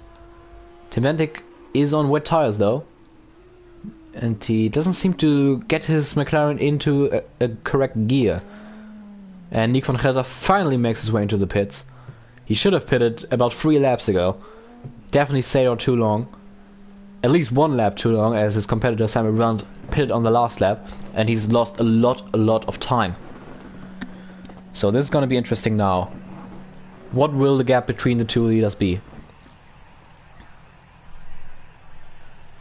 Fuel goes into the car. Let's see where Samuel Brandt is. Samuel Brandt is off the track. And he's made another mistake into double load, just like last lap. This time though, he does not hit the wall. This is crucial because at the moment, Samuel Brandt is trying to close the gap to Nick van Gelder, who's in the pits. And this is Koivuniemi, who's a lap down. He's currently running last in... He's currently last on track. Nick van Gelder's finally getting those wet tires on his Audi R8.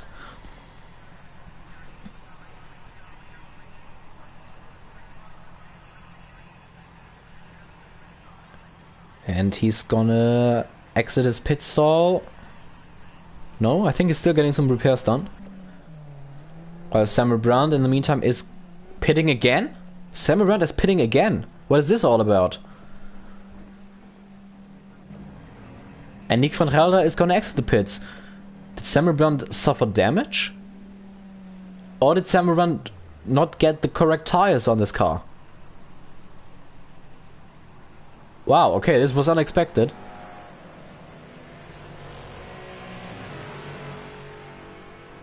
And Samuel Brandt is dropping down the order now. He just got passed by Reese March, Jeremy Pope and Dion Stahl.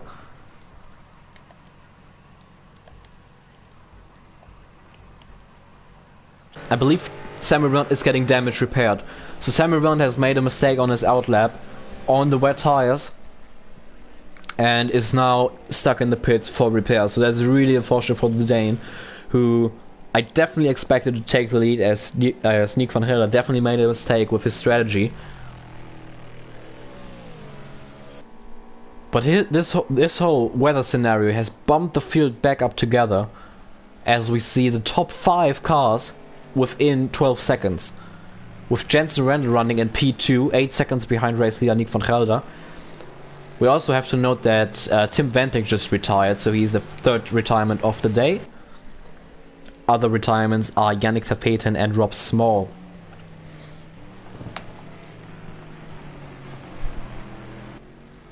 And Samuel Brandt just exited the pits in P6, just ahead of Lance LeBron.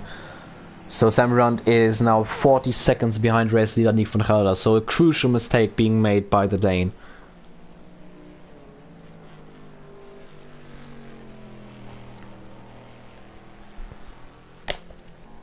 We got 1 hour and 17 minutes left in this race, so we are about halfway through.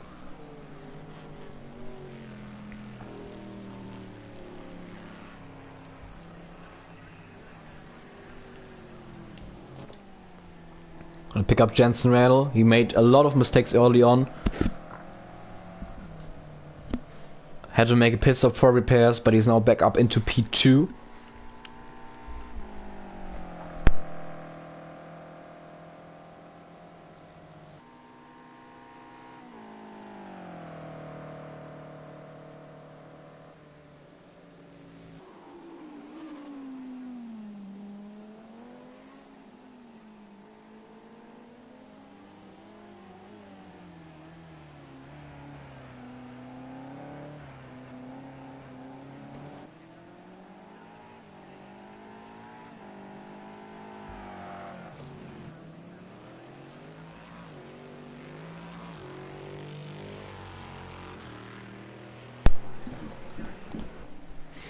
So I'm currently checking Samuel Brandt's onboard to see what happened there last lap.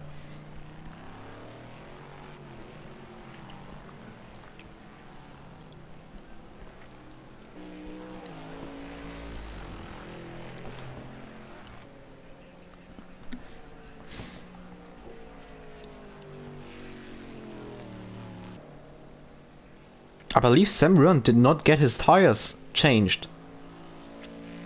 So during the pit stop that Samuel Brandt made, he did not get his tires changed, so you are still stuck on the dry tires. So that's why Samuel Brandt had to pit twice to get his wet tires on the car.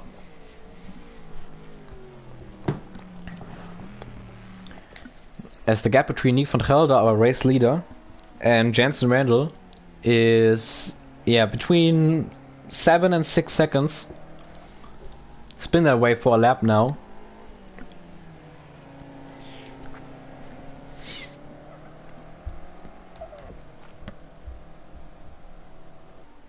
Reece March having a really strong race. He hasn't made any crucial mistakes so far, only a spin early on. He's running in P4, so the practice is paying off for the Brit.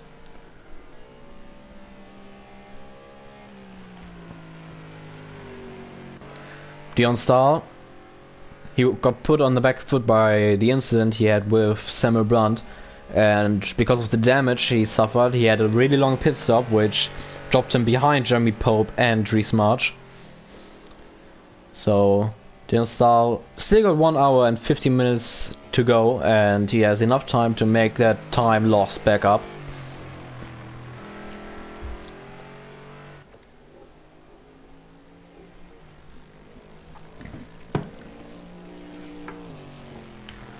So we are gonna pick up race leader Nick van Gelder, still 6 seconds ahead of Jensen Randall, as he's gonna complete his 29th lap of the race. And we got 1 hour and 13 minutes to go. Last lap of Nick van Gelder was a 2 minute 31, and Jensen Randall's lap was a 2 minute 30.2, so the Brit was about 8 tenths quicker than the Dutchman. So Jensen Randall slowly closing in the gap.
Gonna pick up Samuel Brandt after that. Yeah, unscheduled second pit stop. He's down in P6. He's closed down the gap to leader Nick van Gelder by 3 seconds throughout the last 2 laps though. He is the quickest driver on the track at the moment, by a big margin.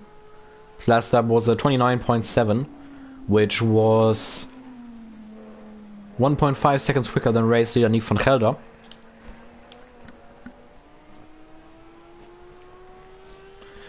But unfortunately that unscheduled second pit stop definitely cost him. And possibly cost him a chance to battle for the win.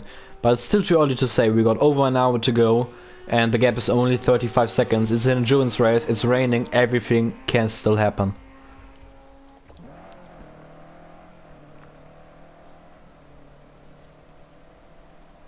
And Jensen Randall knows that.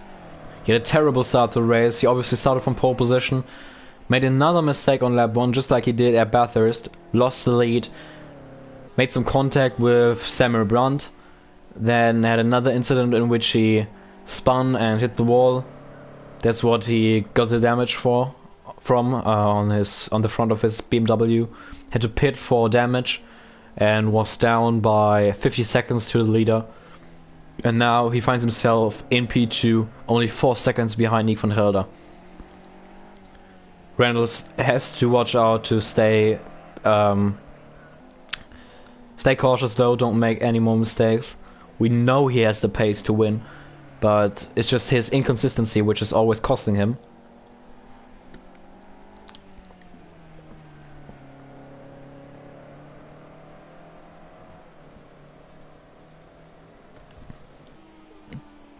His teammate, our SRL League rookie in the BMW M6, Alexei Koivuniemi.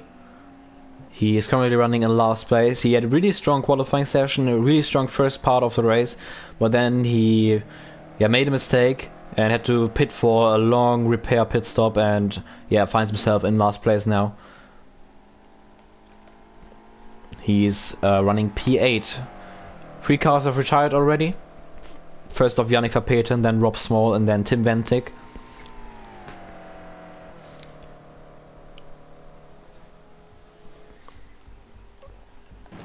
And Reece March just got by Jeremy Pope. Jeremy Pope has spun his Bentley around. And Dion Stahl also got past Jeremy Pope. So we just picked him up. And Jeremy Pope is now down to P5. He doesn't seem to have any damage though. He did not hit the wall. So you just keep going now. That promotes Reece March into a podium position. That would be a great result for the Brit.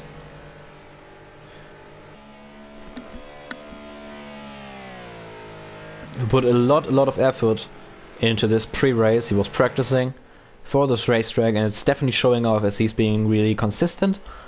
He's not the fastest car on track, definitely not, but he's being consistent. He does not do any mistakes, and that's what counts in an endurance race.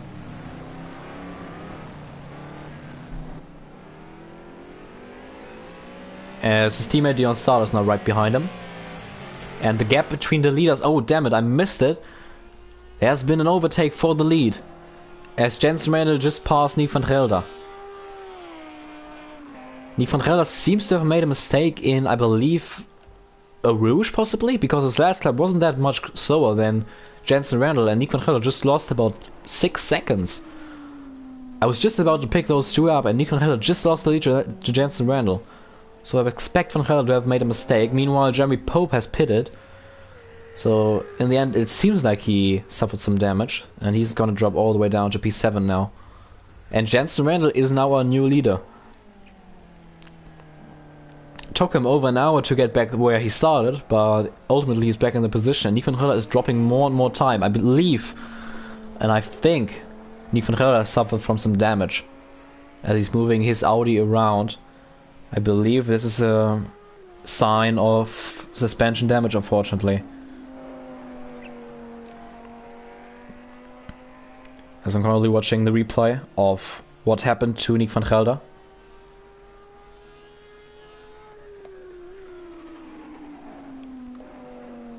And Nick van Gelder is definitely suffering from the damage. He definitely has some suspension damage. He has to steer to the right hand side in order to stay straight.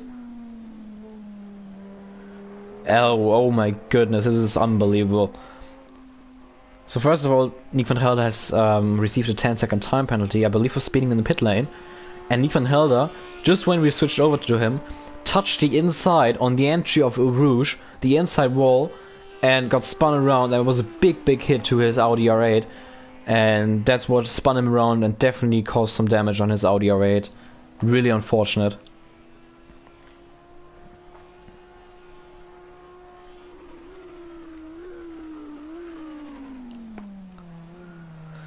Oh man, he will be kicking himself, and he has to pit for damage now, and this will be a long pit stop for van Gelder.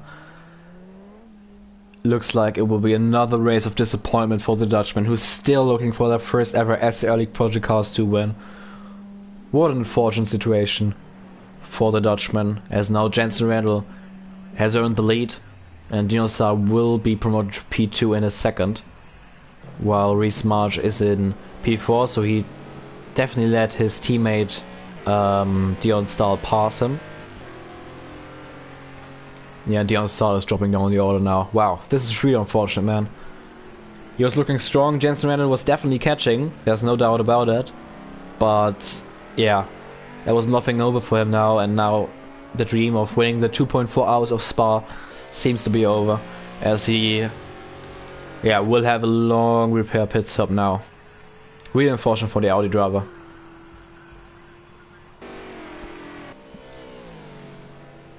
As we see Dion Stahl running wide with his teammate Reece March now trying it around the other side. No, actually not. It's Reese Marsh who ran wide, and Reese Marsh's F1 teammate Samuel Brandt just got past the Brit. So Samuel Brandt is back up into P3, so Samuel Brandt back up in the podium positions after his unscheduled pit stop a few laps ago. Lance LeBron has been promoted up to P5 as Nick van Hulda is still in the pits for repairs. Next up will be Jeremy Pope, who also had to pit for repairs a few laps ago. And Jensen Randall finds himself in the lead with a 24-second gap to Dion Stahl.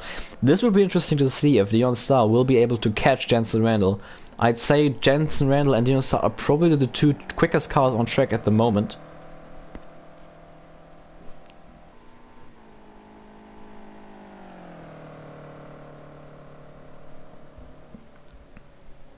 And Nick van Hulda has finally exited the pits. He's now on the Camel Straight. He is returning to the racetrack in P6, but he is now 1 minute and 17 seconds behind our race leader Jensen Randall.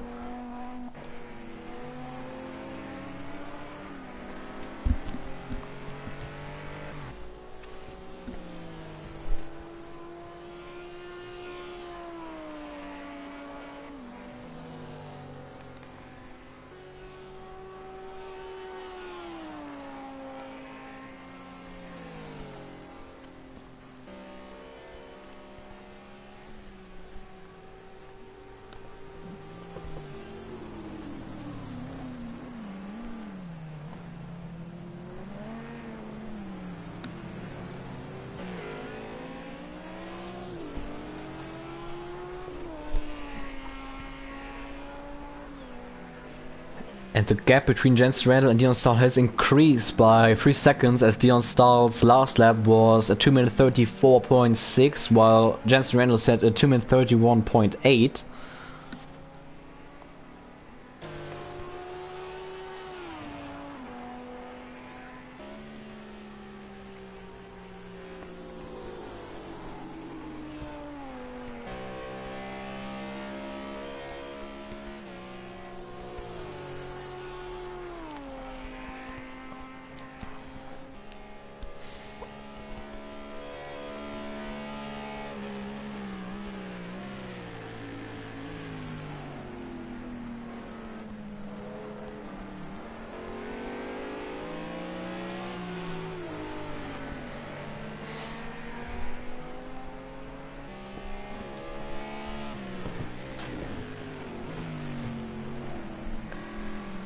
Samuel Brandt is now really close to Dion Stahl in front of him, so looks like we'll have a battle between those two once again. The last time we had a battle between both of them was for the lead about 40 minutes ago, I believe, and that ended up with Dion Stahl being spun around in a Rouge. Will be interesting to see if Dion Stahl has some bad feelings about that and how aggressive he will fight against Samuel Brandt, though I don't expect him to do anything stupid, as Dion Stahl is a really fair driver. A lot of experience behind the wheel as well. Same for Samuel Brandt, obviously. And yeah, it will be interesting to see what these two are gonna put up here for the battle of P2. As Jensen Randall has just lost a chunk of time. Has Jensen Randall just hit the wall? I believe Jensen Randall definitely had an off track, as he lost about 10 seconds to Dion Stahl. While Dion Stahl is definitely busy with defending his P2 position from Samuel Brandt, who's right behind him. Nick van Hulda, in the meantime, has closed the gap to the race lead by 8 seconds, but that probably does not matter, as he's 1 minute and 9 seconds behind Jensen Randall. Yeah, Jensen Randall's last lap was a 2 minute 43 seconds, so he definitely lost 10 seconds on the last lap. That must have been a mistake by the Brit. While Samuel Brandt is right behind Dion Stahl. Is he gonna try and move around the outside in La Source? He's really late on the brakes. Is he trying to switch back? No, he's not. He tries to hold it around the outside, but he does not get more traction than Dion Stahl, and he's settling for P3 for now. He's right behind them though. There probably will be an overtaking opportunity on the Camel Straight entering Le Com. Brandt a little bit wide through Rouge. So is Dion Stahl though.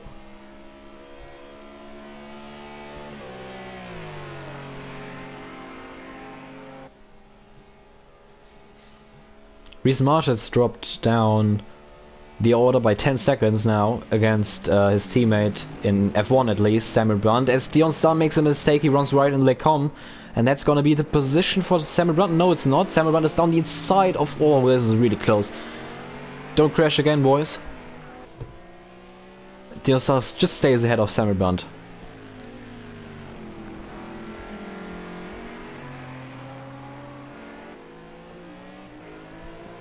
Still, you have to remember that Samuel Brandt got that 6-second time penalty from early on in the race. I don't know what he got it for. I believe it must have been something like corner cutting or maybe a jump start. But these two are battling it out once again. They've been battling basically all race, apart from that section in the middle of the race where Dion Star was suffering from damage.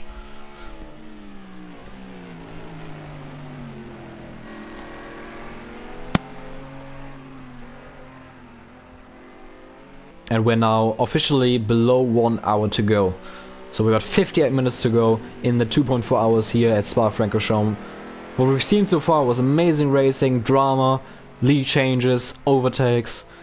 Just an amazing race, wet weather racing, everything you would hope for. As Samuel Brandt is now side by side with Dion Stahl. Are they gonna try to go side by side again, just like many laps ago when it all ended up in tears for Dion Stahl, as Dion Stahl just runs wide on the exit of Blanchimont. Over the grass, oh, that was really difficult, really risky. But he stays in front of Samuel Brandt despite the mistake. Samuel Brandt got a better exit of the bust of chicane though, but couldn't really capitalize. Once again, he tries the outside into La Source. Tries to switch back. He has better exit than Dion Stahl. I feel like they're gonna be side by side up Rouge again. This time though, Samuel Brandt sticks back, thinks better of it. Clever by the Dane. He knows that this is probably not gonna work. It didn't want to work in the dry. It's probably not gonna work in the wet. As Brandt just had to cut the top of Reliant as he ran a little bit wide.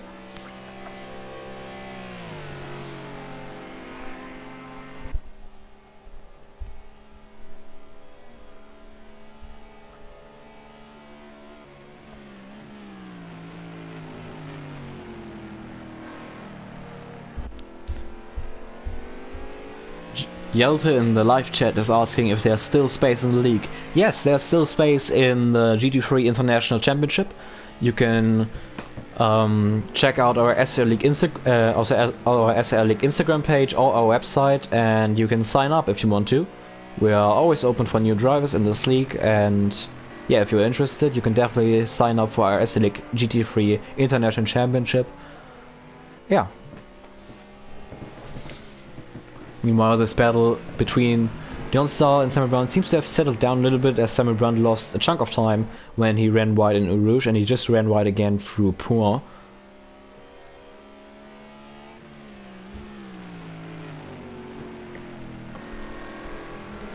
Gonna talk about Lance LeBron. We haven't talked about him much. He's running in a solid P5 position at the moment. The American having a really quiet race. But he's still within range of the other drivers. He's only 48 seconds behind Jensen Randall and 10 seconds behind the next car, which is Reece Marsh, currently running in P4. So a solid race so far for the American in the Ferrari. A little bit of a power slide there through Pouin.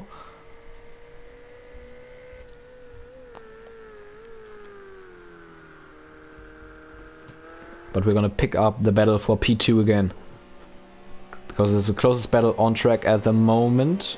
Samuel Brandt has a look around the outside of Dion Stahl into the bust of chicane, but Dion Stahl had to correct his McLaren, and that forced Samuel Brandt off the racetrack. Samuel Brandt has to cut the chicane and leaves Dion Stahl through again. Reminds me a little bit of the incident between Lewis Hamilton and Kimi Räikkönen in 2008 in Formula 1. Dion Stahl seems to struggle a little bit on the braking at the moment as he steps out his McLaren on the exit of La Source, and this is gonna hand over P2 to Samuel Brandt. Jensen Randall is loving this at the moment as he has built up his gap to 25 seconds again. after it was down to 19 seconds after the mistake he made. Dion Star looking to come back at Samuel Brandt. He got a big run on the camel straight. He tries it around the outside into Lecom now. Gonna hop on board with him. Samuel Brandt is still down his inside. And Dion Star runs a little bit wide through Lecom, has to go over the curb. And this has cost him a chunk of time, and Samuel Brandt is now officially up into P2. But Samuel Brandt run a little bit wide there as well. So not that much time lost for Dion Star ultimately.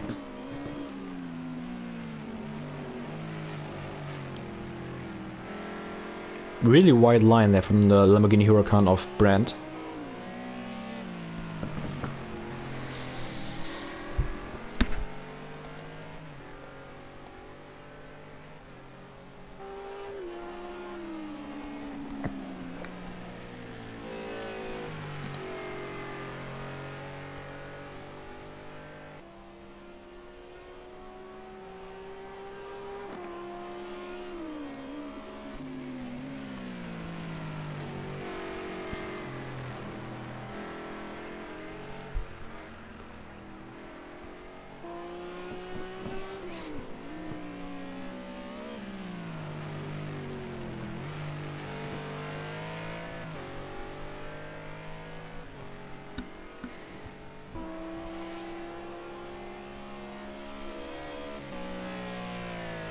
We'll be interested to see if the rain stops at some point.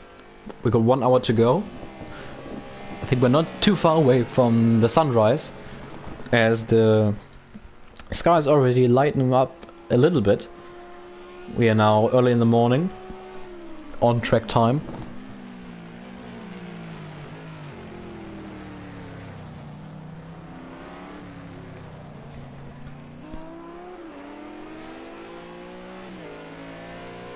Remember, this second place wouldn't be official for Samuel Brandt at the moment, as he still got that 6-second time penalty which he picked up early in the race.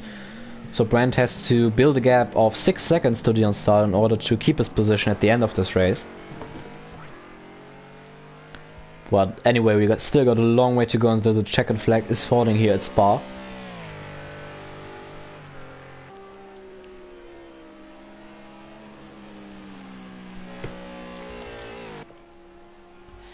As we're going to pick up race leader Jensen Randall. Still got a 25-second gap. He's currently the quickest car on track, as expected. He just... yeah, he cannot beat himself. That's...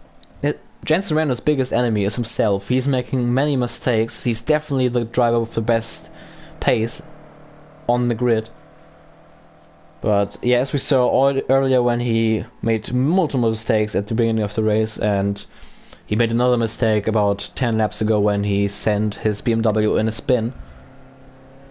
Not 10 laps ago, I think it was about 7 laps ago probably. When he sent his BMW in a spin, which cost him 10 seconds. So it's not over yet for anybody here in this race. Anybody could win this race. Just a matter of, yeah, the drivers keeping it together and staying mistake free. As I just talking about, I put the commentator's curse on Jensen Randall as Jensen Randall puts his BMW M8 into the wall. I cannot believe this. Jensen Randall definitely lost a chunk of time there, and he definitely suffered some damage from that. He had a sizable shunt into the rear of his BMW. It was just the exit of Stavelio. He probably got on the curb. I was just talking about it. He has to keep it mistake-free, otherwise he cannot win these endurance races. These endurance races are 70% just staying consistent. He's gonna stay out, I'm pretty sure, even though if he has damage. He might have been lucky there. He might have been lucky there and hasn't suffered any notable damage. But this is just what I was talking about. He's leading in the race with a big gap. He does not have to push it too hard now at this point.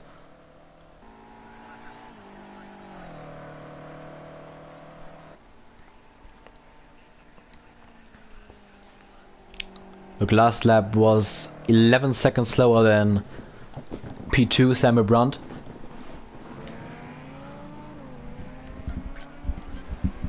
As the gap between Brandt and Randall is now down to 18 seconds, as we can see the sun is rising. Well, we cannot see the sun is that the sun is rising because it's raining hard and it's really overcast, but the sky is lightening up.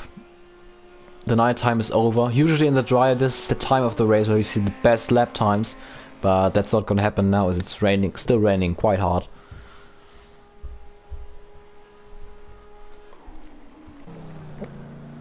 Another battle is the battle between Reece March and Lance LeBron. Lance LeBron has consistently been closing down the gap to Reece March throughout the last few laps, and we'll soon have a battle for P4 between the Ferrari and the McLaren of Lance LeBron and Reece March.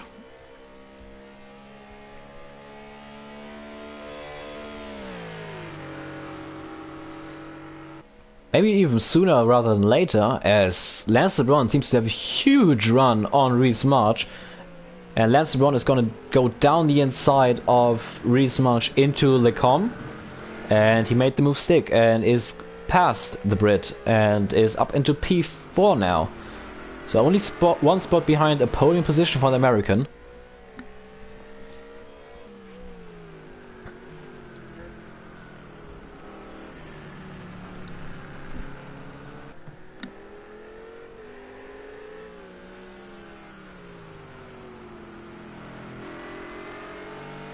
Obviously Lance LeBron, better known as Kamikaze Fox, he's our SRL F1 commentator. So he's the voice you're usually hearing on Saturdays, which you're already also gonna hear on next Saturday when we will go F1 racing once again for round 18 of this championship at Canada. So Lance LeBron will be back up in the booth then. I'll be racing for the Ferrari. I'd love to be out there today, but I've taken the commentary spot as obviously Lance LeBron is racing this championship, and the last Project Cars 2 championship, the IMSA championship, Samuel Brandt was commentating, so it's my turn now. But I'm having good fun here. It's been a really exciting race so far, and we still got over 45 minutes to go.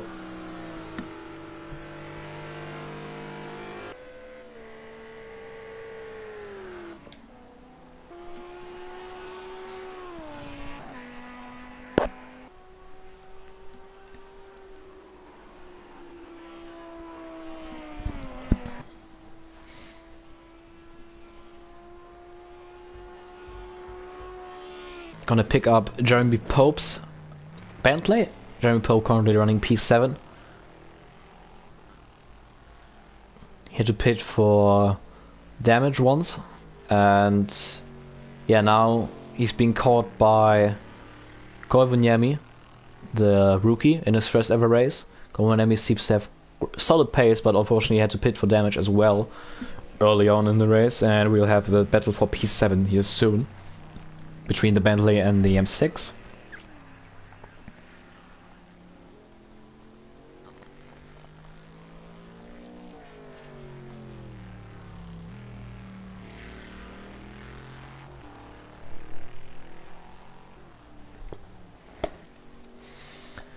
As Samuel Brandt has closed down the gap to Jensen Randall by another 2 seconds. So we're watching out for that, but Samuel Brandt at the moment seems to have some solid pace compared to Jensen Randall. Either Randall is finally slowing down and trying to manage the gap instead of pushing every lap, or Randall has suffered damage from that wall contact about 3 laps ago when he backed his BMW M6 into the wall on the exit of Stavelot. As with Jeremy Pope running wide.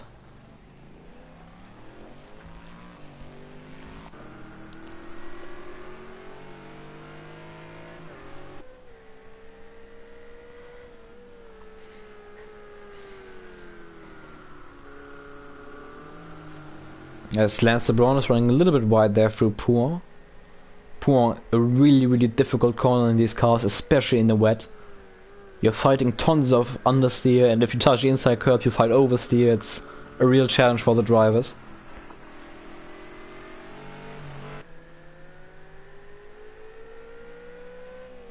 So we're gonna hop on board with Lance LeBron.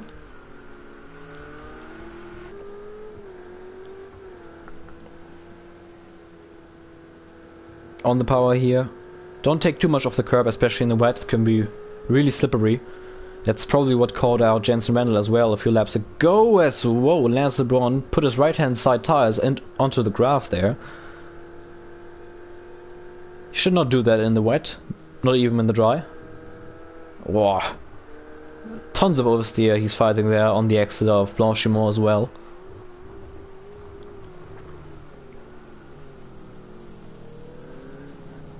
As you can see, the reflection of the sun rising. Beautiful conditions here at Spa-Francorchamps. Sammy Runt in the lead, in the leading group, has caught up by another 7/10 last lap, as he set a 2-minute 34.1, while Jensen Randall set a 2-minute 34.8. So as I said earlier, I believe Jensen Randall might be taking it more conservative now after his spin.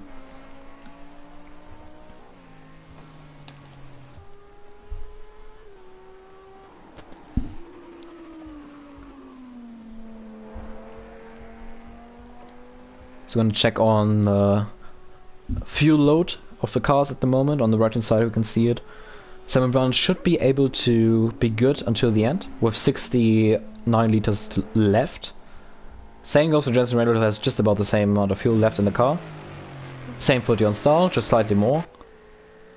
Lance LeBron, 31 liters left. I believe Lance LeBron has to pit again.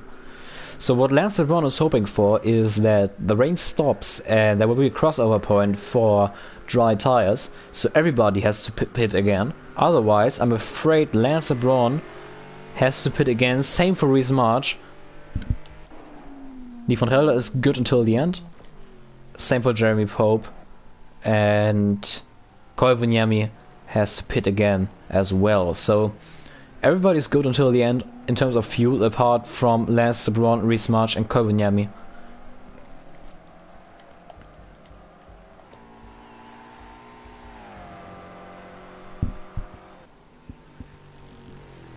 As the trend is continuing, Samuel Brandt was another 1.5 seconds quicker last lap compared to Jensen Randall.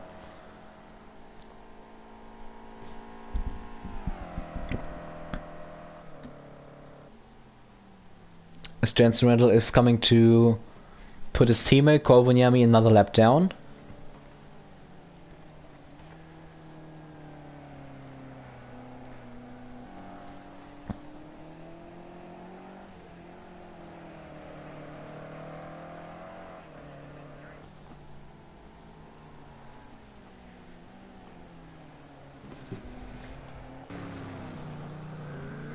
Gonna pick up Reese March as he's really close to the back of Lance LeBron. This is still a battle for P5. Those two seem to have quite similar pace.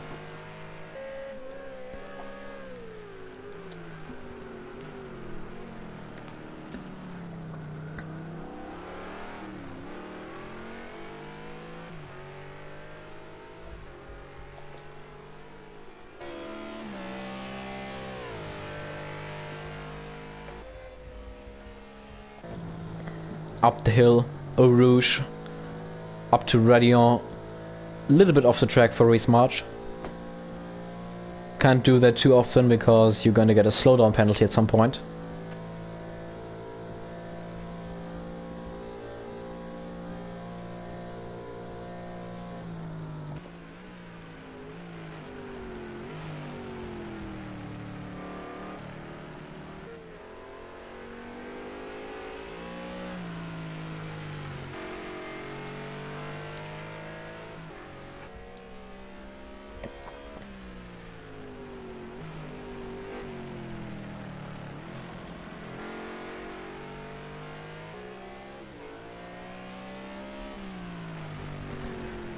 And we're once again getting closer to the battle between... This is Koi Wanyama, he just led past his teammate Jensen Randall. He is multiple laps ahead, but Koi Wanyama is currently catching up to Jeremy Pope. You could just see the Bentley there in front, and Jeremy Pope still has to let by Jensen Randall for the blue flag. So Jensen Randall will make his way past the Bentley, and then Pope will be back in the in a fight with Koivuniemi. Great sportsmanship by Koivuniemi, who led his teammate by there really nicely on the exit of La Source. Meanwhile, Sammy Brunt keeps on closing down the gap to Jensen Randall. Last lap by Sammy Brunt was a 32.6, while Jensen Randall's last lap was a 34.1, excuse me. So the gap between both of them is now down to 12.5 seconds. It was 17 seconds a few laps ago. So this is not over. This is definitely not over, as Jeremy Pope just moved aside to let Jensen Randall by. And the American is now back in the fight for P7 against Koivuniemi, as Pope runs a little bit wide.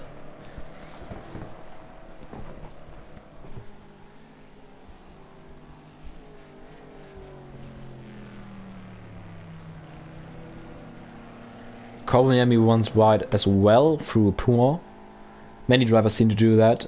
As I said earlier, Puma a really difficult corner, especially in those GT3 cars in the wet.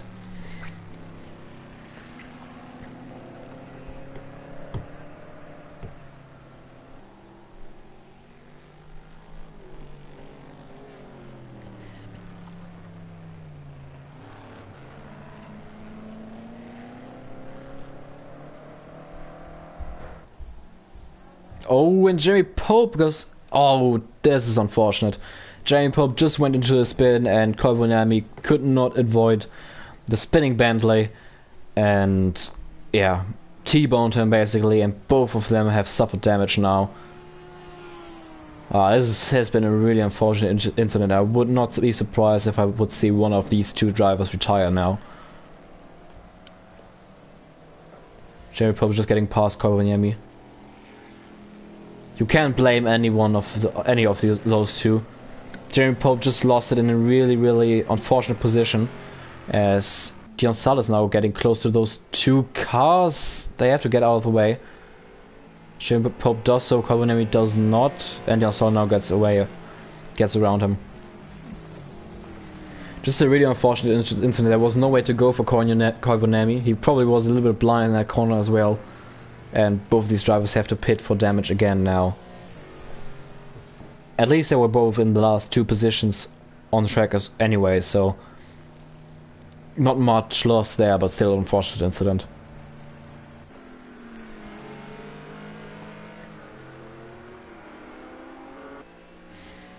As last lap was the first lap in a few laps, as we saw someone spinning back there. There was Lance LeBron, who lost the rear of his car, and Nick van Gelder has just got by the American.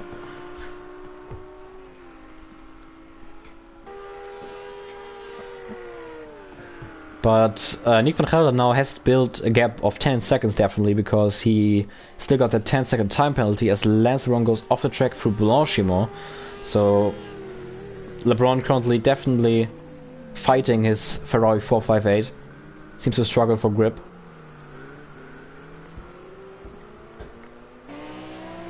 I was just about to say, last lap seems to, as was the first lap in many laps, that Jensen Randall was quicker than Sammy Brunt once again. He gained about 2/10. As Lance LeBron fights the understeer through La Source. And Reese March is getting caught up by Nick van Gelder, and Reese March has hit the wall. Oh my goodness. And Reese March goes spinning onto the inside of Eau Rouge.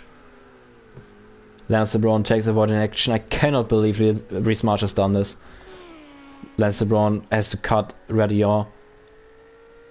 And I believe Reese March has just rage quitted.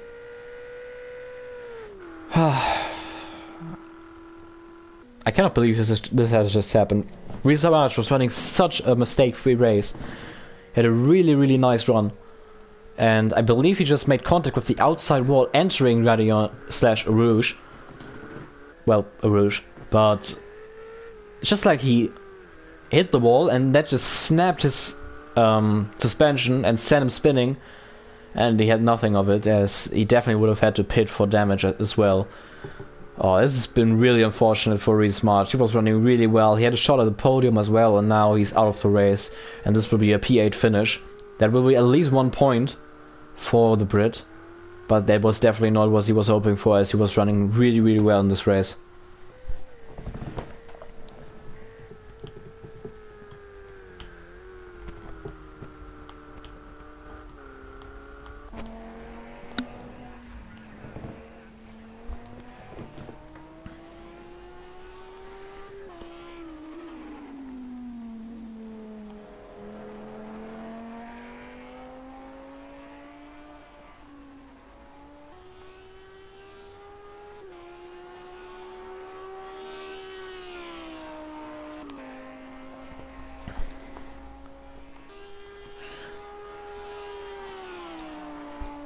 Jensen Randall another 2/10 quicker on the last lap compared to Samuel Brandt, as we are getting closer to the 30 minutes to go mark. So as I just heard a car slowing down there. Yeah, it was Dion Stahl.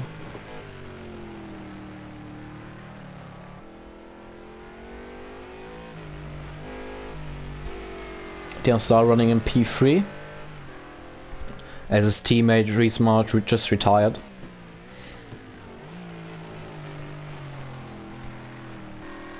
As we're gonna have a look at Lance LeBron, who makes his way into the pits. He seemingly was struggling. Maybe he has suffered some damage and he has to make one pit stop anyway, since he does not have enough fuel to go to the end of the race. He won't lose any positions since Jeremy Pope and Alexei Kolboniemi are far behind him, as they had to pit for damage as well. So when I have a look at Samuel Blunt, as he's trying to catch up to Jensen Randall.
So we're quickly going to get Reece March up here in the booth to have an exclusive interview with the driver who unfortunately just retired about a few laps ago.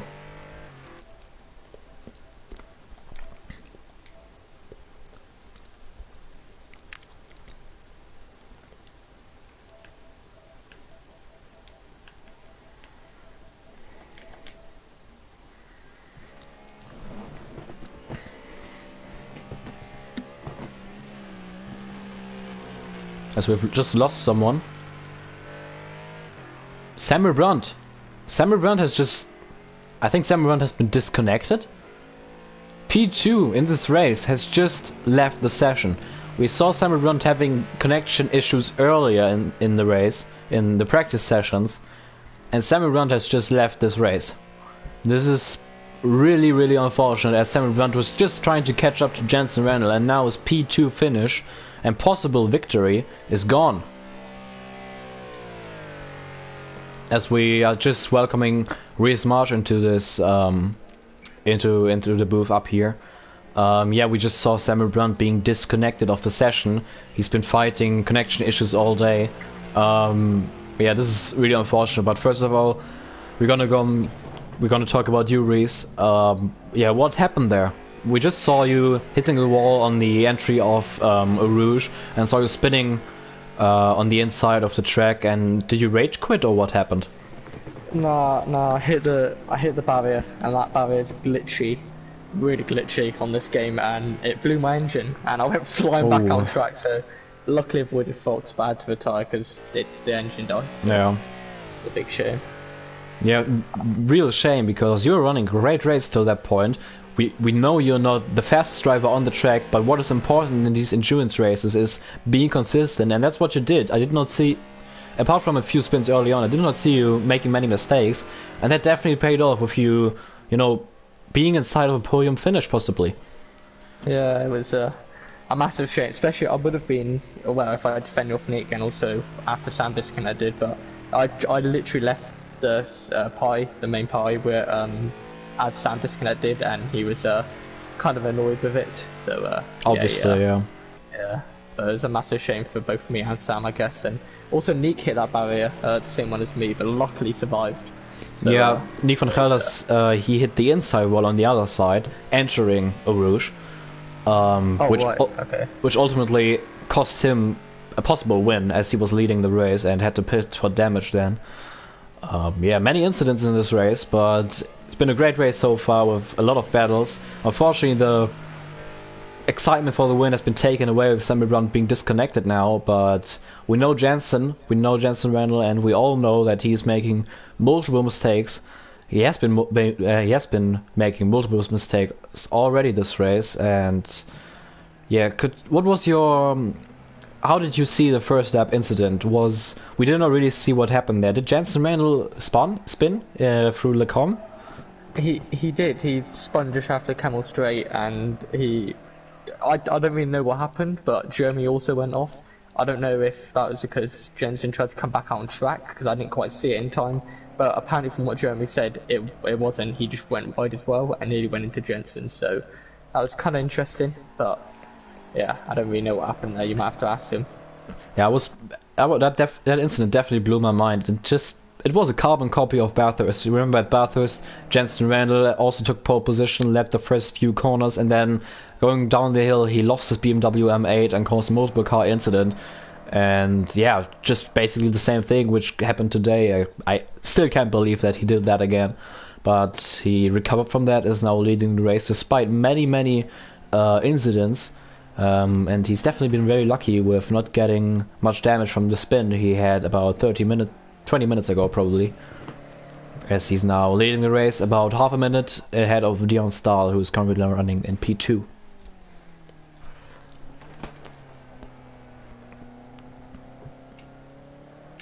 Looks like everyone's spread out a bit. Yeah, this is the first part of the race where everybody's basically spread out. We had close gaps throughout the all race, basically. We had many battles, especially for the lead. The battle between Samuel Brandt, Dion Stahl, and Nick van Gelder at the beginning of the race was definitely the highlight of the race for me so far. Yeah, Nick van Gelder had that crash, unfortunately. Dion Stahl still running strong in P2. He obviously had to pit for damage as well after Samuel Brandt tried a really risky move down the inside at Eau Rouge. And Samuel Brandt himself, unfortunately, retired a few laps ago with a disconnect. Talking about Samuel Brandt, we will just quickly gonna get him in this party, into the booth, and have an exclusive interview with him.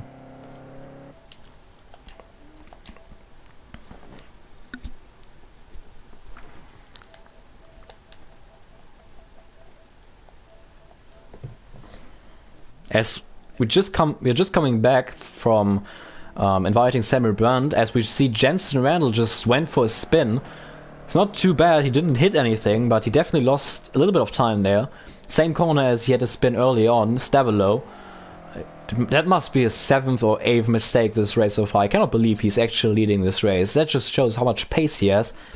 But just like in Bathurst, he's being really, really inconsistent. As we have Samuel Brandt joining us up here in the booth. Yeah, man, really unfortunate situation for you when you were trying to catch up to Jensen Randall and unfortunately disconnected after session. You were having an interesting race, many battles. You had to do that unscheduled second pit stop to get your tires changed. Yeah, just take us through the race and how disappointed are you with that ultimate DNF, or should I say DSC? I'm really disappointed. I don't know if you can probably hear me, can't you? Yes. Yeah, I'm really disappointed because, like, I suspect Jensen was running with the fastest lap at that point when I disconnected, but still, like, with the victory from Bathurst, a second place would have been really good because it would only be 3 points, so we would have, I think we would have been equal on points after this race if it had finished like this, if he had the fastest lap. But like, as we all know, Project Cars 2 doesn't like to play easy or simple. It's a tragic game, I would say. If anyone out there doesn't have it and is planning on buying it, I would not encourage you to do so, because it is a good overall racing game, but it has so many bugs.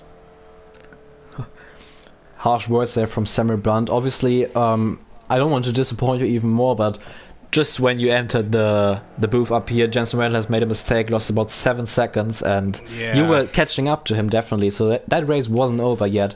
Luckily, so far, you were the only driver to disconnect because of the game. Obviously, we saw Yannick Verpeter disconnecting earlier by the power shutdown. Yeah. Yeah, but like, there's so many glitches. Even, well, we had 2 guys, obviously Reese himself, who's here, but also Nick, who ran into the, or ran close to the endurance pit wall. And for some reason, there is a point there where you just get absolutely blown up.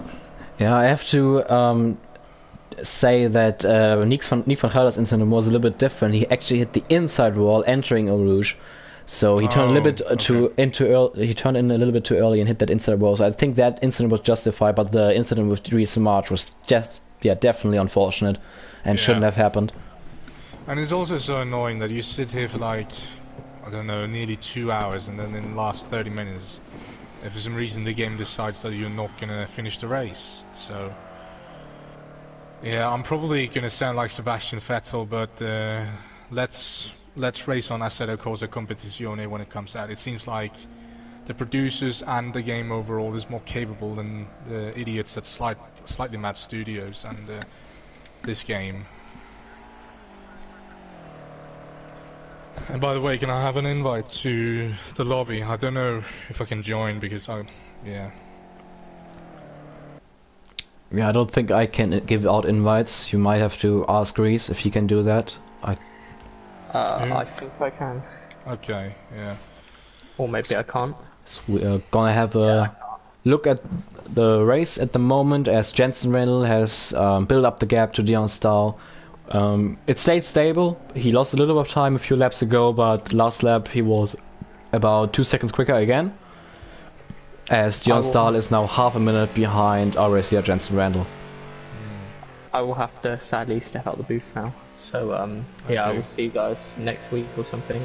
Yeah, see ya. Thank you very much for being up here, Reese March. Unfortunate retirement today, and we'll see you next time. See you next time. I'm just gonna quickly jump onto the live stream, but I can maybe do some co-commentary, but it's gonna be a little bit delayed from what you are seeing. Yeah, sure. So Samuel Brandt is gonna join us now as a co-commentator for the rest of the race. We got 20 minutes to go of this 2.4 hour race here at Spa-Francorchamps. It's been a really exciting race. We saw many battles, we had overtakes, especially at the beginning of the race. Then the rain came in, we had chaos, we had drivers spinning off the track, and ultimately we're currently having Jensen Randall in the lead, who Yeah, was put on the back foot early on after many incidents, but is now leading the race 30 seconds ahead of Dion Stahl, who would take a second P2 finish in a row. It's going to be really good for him, yeah. After Bathurst, running, he was very consistent in Bathurst, and he's been very consistent. He was a little bit unlucky, I think, both me and him, but we didn't really communicate when we went into Rouge and up Radion. But yeah, and it ended with some damage for him. Otherwise, he could probably have been leading right now. Yeah, I'm pretty sure Dion Stahl would be leading without that incident, because he obviously lost about 16 seconds because of the damage, and then had to repair the damage as well, which probably cost him about another 20 seconds. So he would have been in the lead, I think, but Jensen, I can tell you, is, well, at the moment, or at least when I disconnected, he was running his car in a standard mixture, so he has more pace to give from, but the problem is that the BMW is very thirsty. Whoa, as Dion Stahl just had a big moment on the exit of Blanchimont. He does not want to do that. He has a big gap on the car behind him, Nick van Gelder. He just lost the back end a little bit of that on the AstroTurf on the exit. No need for that, but like, yeah, Jensen has more pace to give from if he needs to at some point, but the problem is that the BMW is a very, very thirsty car in terms of fuel. It drinks fuel like crazy, because if you want to compare something something we can compare is, of course, the Lamborghini I drive myself and Jensen's BMW. His car uses the same amount of fuel in standard as the Lamborghini does in a rich mixture on max power. Yeah. So he's right now I would be expecting that he is nursing his tire all the way and the fuel, because he doesn't want to make another pit stop. Yeah, not long to go in this race. Okay, Samuel, tell us something about the conditions out there. How does it feel? It doesn't look like it's the worst conditions possible, but it looks controllable. But yeah, what are the worst spots on the track? Just take us through. I would say probably one of, well, when you come into turn 1, it's not too bad. Turn 2, 3 and 4, which is of course the Rouge and Radion, you have to be very careful that you don't become too conservative, because you need to take a lot of curb on the bottom of the hill, then run like very aggressive over to the other side of the curb to avoid cutting the corner at the top.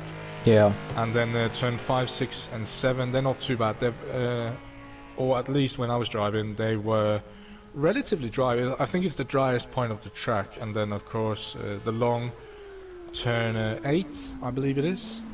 The slow hairpin-ish. I don't know what it's called. Not too bad. If you carry too much speed, you will understeer though. But you can carry a lot more speed than you actually think. And I think it's No Name Corner that's up next. It is. Too difficult as well. And then the following corner, you have to be very careful not to run wide, because there's multiple lines, but there's only really one that is not going to send you wide. Then the S's turn, what would that be? That would be turn 12, 11 or 12, I think, maybe. They're not too bad as well. And then you come into the last sector, which is probably the worst part of the track, because there's quite a lot of puddles. As the curbs in that sector, that specific sector, have a little groove on the white line. So the white line sits lower than the rest of the track, and the curbs, of course, sits a little bit higher as well. So there is some puddles there. The worst puddle that is on track right now sits in the bus stop on the, well, it is the middle of the track on the outside. So when you turn in for the first part, the penultimate corner, it will be on your left. So if you send it too deep, which I've done a couple of times, you will be sent sideways, kinda. I think Nick is it? Yeah, Nick. He's coming up to the point right now, I think. Oh yeah, we just saw him stepping out the back end there. Whoa. Took his Audi A8 for a little half spin. Yeah, exactly. Like that. Those two corners are probably the worst part of the track, and I would say turn 5, 6 and 7 are the best in terms of grip and overall how the conditions are. But you could also say that those are probably the high points of the track. Like, it is at the very top. Yeah. So water is gonna flow away from those corners. We saw there were many laps with the rain falling down, but it wasn't wet enough yet for wet tires. But then came the crossover point, and many drivers behind you guys, behind you and Nick, who were leading the race at that stage, pitted early, and they were about 10 seconds a lap quicker than you guys. Why did you stay out longer? Honestly, I didn't know they were faster because I was only monitoring Jensen at that point, as he was my main rival. And at that point, it was the same gap, essentially. So, and I also wanted to only mirror what Nick was going to do, obviously, as I didn't want to box too early. And to be fair, yeah, we probably boxed a little bit too late, but the car wasn't too bad, I will say. We did have some spins in the bottom part of the track. Some of the last corners, especially into the gravel traps of at the end of sector 2, which was getting really wet. Like, for comparison, you could still, if you were brave enough, you could still take a Rouge and Radeon flat on slicks at that point and turn 5, 6, 7, 8, 9 and 10. There weren't any water or standing water. Then you came into sector 2, which was like the worst point. You had to slow down so much. And then sector 3 was kind of like in between, I would say. So yeah, the conditions were very different depending on where you were on the track, and yeah. So we're currently looking at everybody on the racetrack. There are no close battles on track at the moment. That's the first time actually in this race we're having this. We'll battle throughout all 2.4 hours of this race so far. Current leader is still Jensen Randall ahead of Dion Stahl. The gap is now up to 35 seconds, as I think both of these drivers are conserving, as Dion Stahl probably knows he's not going to catch Jensen Randall, and Jensen Randall knows he has a solid lead to take his car, his BMW M8, to the victory. We got 12 minutes to go here until the check-in flag is falling. Yeah, like he just needs to avoid any sort of spin, or in worst case scenario for Jensen would be a crash where his car steps out. That would be the worst thing that could happen. Which he had twice in the corner he's currently coming up to. He spun there twice in the lead throughout the last 13 minutes. He definitely does not want to do that again. He backed his car into the wall there as well. Luckily did not suffer any damage, but yeah, he seems to be taking it slow and steady now, as he's just trying to secure his victory. Yeah, and the thing is, he doesn't have any penalties, so he still has 36 seconds or so to give from before he needs to start worrying. So he doesn't need to rush anything. If Dion wants anything, he needs to push Jensen, and he needs to close that gap. But I don't think that's gonna happen, unfortunately. Oh. So while we are not gonna have the closest battle, this was a really close race, a really competitive race. I think we saw a total of 4 or 5 leaders this race, so had great battles throughout the race, especially the beginning of the race. The battles between you, Nick, and Dion were amazing, the free ride battle for the lead. Yeah, I think we have had some squabbles, generally through the whole race. Nick, of course, a little bit unfortunate with his crash. And then, yeah, I think I put Dion out of contention, but then I drove him straight back in with my stupid pit stop that didn't change my tires.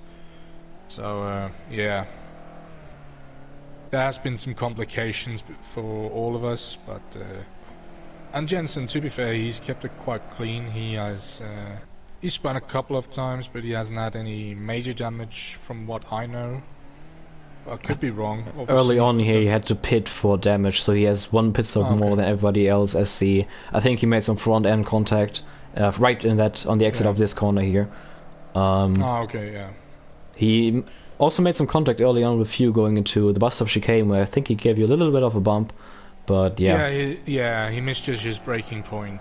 I don't know if it was raining at that point. I can't remember. No, it was I think lap 4 or 5, quite early on. Yeah, and to be fair, if he did have some suspension damage at that point, I don't know if he had that, but if he had, it could be explained. And at least from my part, it didn't give me any damage, so there was no problem there. But yeah, Jensen is cruising right now. He doesn't need to rush anything at the moment. He's just waiting for time to take down. Maybe he's trying to drive a little bit slower at some point when we get closer to the finishing stages. Because as you know, with every lap that you have to complete, every new lap you start is a new risk of spinning. So if you can complete as few amount of laps as he possibly needs to, that's going to be the optimal thing. Especially in the treacherous conditions. Still raining hard here at Spa-Francorchamps. It's been raining ever since the sun was going down, before the night started. It's been mostly a wet race, just like the 2.4 hours of Daytona, which you saw in the SRL League IMSA series back in January, which was also very heavily rain affected. That race was actually won by Vasilis Bretsiotis, who is not competing in this championship, unfortunately. He has stepped over to do some R-Factor racing. So if you're wondering where Vasilios went, that's where he is currently racing at. The interesting thing for me at the moment is that Nick, Lance and Jeremy all have penalties at this point. But honestly, I don't know how much they have. Nick van Gelder picked up a 10-second time penalty early on, and and Lance LeBron and Jeremy Pope only have a 1-second time penalty each, so that shouldn't affect the ultimate race results. Overall, no, it shouldn't. And if we take a look at the fastest lap times as well, well, Jensen has been a standout drive. Regardless, I do think that he got... Or is that the latest lap? I actually don't know. That's on the telemetry. Must be the previous lap. Just talking about Jensen Renner took his BMW M8 for a spin. Luckily keeps it out of the wall. Definitely cost him some time, but he got a big gap on P2 Dion Stahl. Yeah. Now the lap time in the left, on the left-hand side in the top, that's his last lap. So last lap he was 2.3 seconds quicker than Dion Stahl. Not going to be the same this lap, as he lost about 4 seconds with that spin. That must have been the 9th or 10th spin of Jensen Renner so far this race. But his super quick pace is definitely giving him this win, which... Yeah, definitely really lucky. He couldn't capitalize on his pace last time out at Bathurst, as he was suffering from damage after a crash. Many crashes, actually. But yeah, he was a little bit more consistent today. He made more mistakes, probably, but not severe mistakes. A couple of spins during the race. He's still fast in the wet, but he is significantly faster in the dry. So for Dion, this is probably the conditions. If Dion... Well, he has displayed that he's a good driver in the wet in the LMP2 series, but Jensen is still a little bit too fast, unfortunately. There were stages in this race, especially during the wet period, which we're still having, but where Dion Stahl was quite similar on pace with Jensen Renner, actually. But I think Dion Stahl is just backing out a little bit now, as he knows he's probably just going to settle for this P2 finish. His second P2 finish in a row, which is a great result, which will definitely help him in the championship. To be fair, actually, I think, and this is just some math that I have to do at the top of my head, because I'm not 100% sure, but Dion could be leading the championship after this round. Possibly. But I don't know. Depends. Jensen, what did he got 7 points, so he's on 18 points now. Dion catched. Okay, so Jensen is gonna be on 2 points ahead of Dion, it seems. Yeah, I just thought that he could be in front of Jensen and leading the championship, but it turns out it isn't enough with... see that puddle there that he just ran through there, Dion? Yeah, Dion had a little bit of an off-track moment there. Luckily, there's enough space in the bus-stop chicane with runoff. And that's exactly the puddle I was talking about. If you do overshoot the braking zone, you might as well just cut the bus stop, the second part of the bus stop, because that puddle is not going to make turning any easy. As we see Lance Lebron off the track on the top of Radion. Might have a spin there at some points. Or maybe just let Dion Stahl by. Lance Lebron basically running in the middle of nowhere at the moment. Next car ahead is Nick van Gelder, who is more than a minute ahead of the American, and next car behind him is his countryman Jeremy Pope, who is another minute behind Lance Lebron. Yeah, that's the thing. Lance is not doing too bad, even though he is just off the podium. But what is the gap? The gap is, oh well, it's over a minute though. So, but he's been having some trouble as well. I think he got caught up in the incident where Reese retired. I think he got caught up there. He avoided the contact, luckily, but it was really close call. Oh, okay. Yeah, but yeah, he's been running quietly, I would say. P4 is not a bad result in this race, I would say. It's Definitely a really not. good result. Yeah. And yeah. And yeah, I honestly don't know how the constructors is going to look after this, because this has been really interesting after this race, because BMW, they still have both drivers running as the only team. I think that could be... No, McLaren is also going to score double points, I think. Yeah, with Reese March in 8th scoring 1 point, and yeah, he's going to grab Dion Stahl in 2nd. Yeah. And then, of course, BMW are going to score double points as well, with Jensen and... Alexi. Yeah, Alexi, that was his name. And yeah, then we have Nick in the Audi, who's going to score some points. Lance in the Ferrari. Jeremy in the Bentley, so Bentley is going to get some points. I don't know. Oh, they might have 1 point. I might be. No, these are the first points of the season for Bentley. I'm pretty sure. Okay. Yeah. And then of course Lamborghini are going to grab some points as well. Only 2 though. But yeah, it's going to be tight. It's going to throw a spanner into the championship for a lot of drivers, and it's going to stir up how the championship fight is going to look once we head off to Japan in 2 weeks. That's going to be very interesting. Yeah, just heard it. The next race of this championship is going to be at Spa in 2 weeks' time. Next week, obviously, we're going to have the next SRL League F1 Season 5 race at Canada, round 18 of the season. We crowned our SRL League F1 Season 5 champion last week, Tim Ventic. Tim Ventic today, unfortunately, already out of the race, but he's definitely going to be happy with his championship, which he took last week. And then the week after Canada, we're going to head over to Japan and have a 1.2 hour race. It might be a 1 hour race, actually. Or 1 hour race, yeah. I think the last couple of races is going to be 1 hour races, but I could be wrong. But yeah, Jensen has really displayed good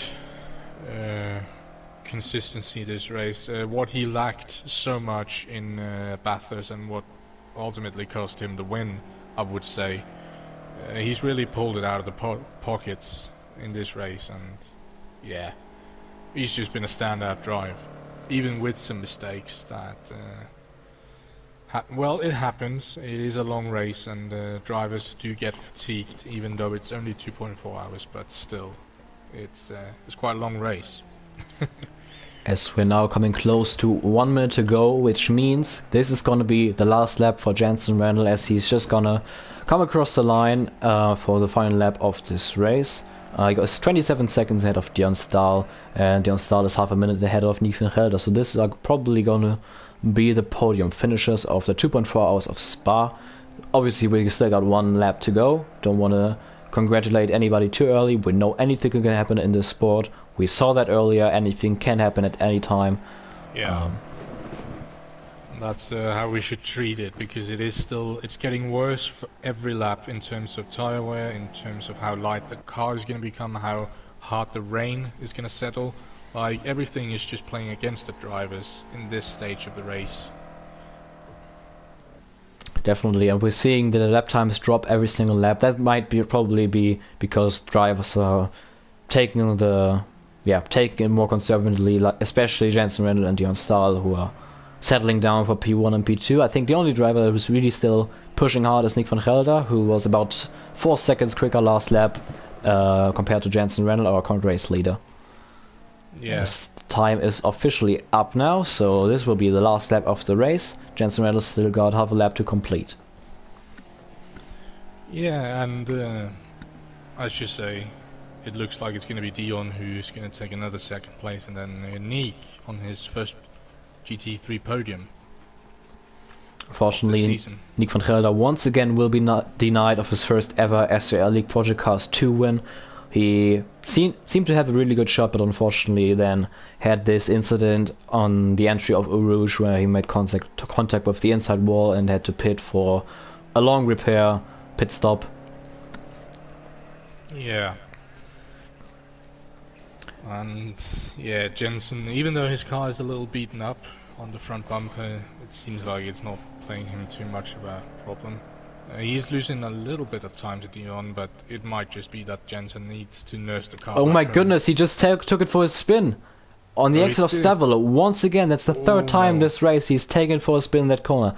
He luckily has enough of a gap to Dion Stahl, but he just seems to have all kinds of struggle through that corner. That's the third time he spun there within the last 30 minutes. Luckily, he did not back his car into the wall as he did earlier in that corner. He lost about 10 seconds for Dion Stahl. It's not enough, as he's still got 19 seconds of a gap. But yeah, that was an interesting incident, as now Jensen Randall is coming into the last section of this racetrack. The bus stop chicane for the final time. Hard braking, left, step the car into the right, avoid the puddle on the inside, put the power down for a final time, and Jensen Randall is gonna come to the line as he's gonna try a parallel finish. Yeah, parallel finish for the two BMWs, and Jensen Randall is gonna win the 2.4 hours of Spa-Francorchamps for the SRL League Series in the SRL League GT3 Championship Round 2 for the BMW team, as Dion Stahl still has to complete the final corner, coming around the bus stop chicane, weaving around. That's gonna be his second podium finish, his second place. His second place in a row. Yeah, next up will be Nick van Gelder.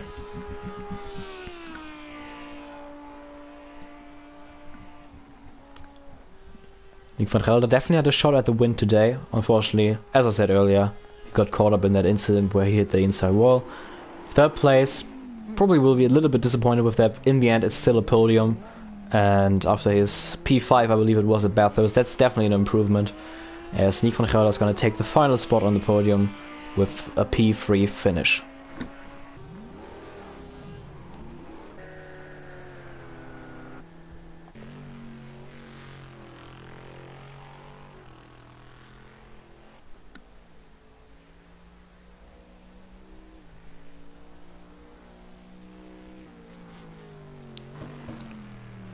So this has been the 2.4 hours of Spa-Francorchamps. A really exciting race. We had everything today. Close battles, crashes, the rain, overtakes, and yeah. It's come to a close. 2.4 hours of GT3 action at Spa. It's been really wet all race. Started raining early on, but we found our winner, Jensen Randall, who, despite many mistakes in this race, just had the pace to edge out the rest of the field and take his first ever SRL League win. This is his first ever SRL League win. He had a couple of podiums in the SRL League F1 Championship and also had a podium last time out at Bathurst in the SRL League GT3 Championship on Project Cars 2. But this is his first ever SRL League race win, as Jeremy Pope is gonna be the last driver to cross the line, as he's gonna finish this race in a solid P5.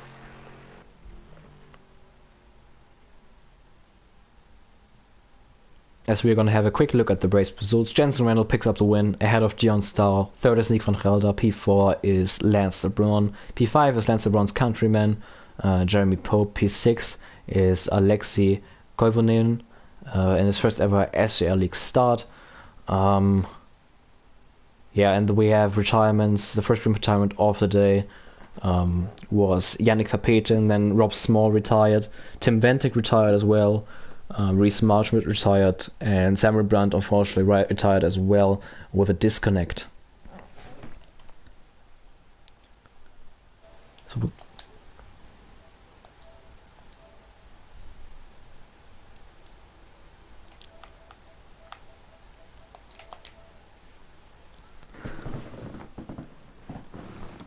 So we're quickly going to try to get our race winner Jensen Randall into the booth today and have a little race winner interview with Jensen Randall, who just took his first ever SRL League race win.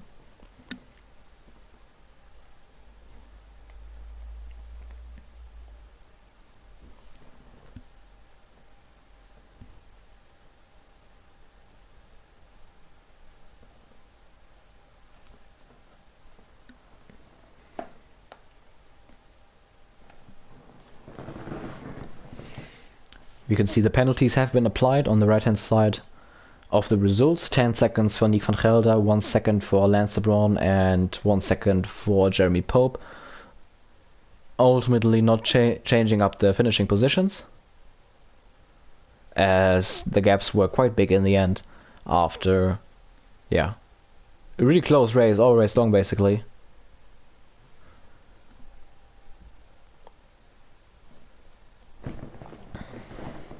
So we're still waiting for Jensen Randall. He might not have the time for an interview, I understand that. We'll take some time and wait a little bit more longer, and if he doesn't join, that's just how it is. But definitely congratulations to Jensen for his first ever SRL League win.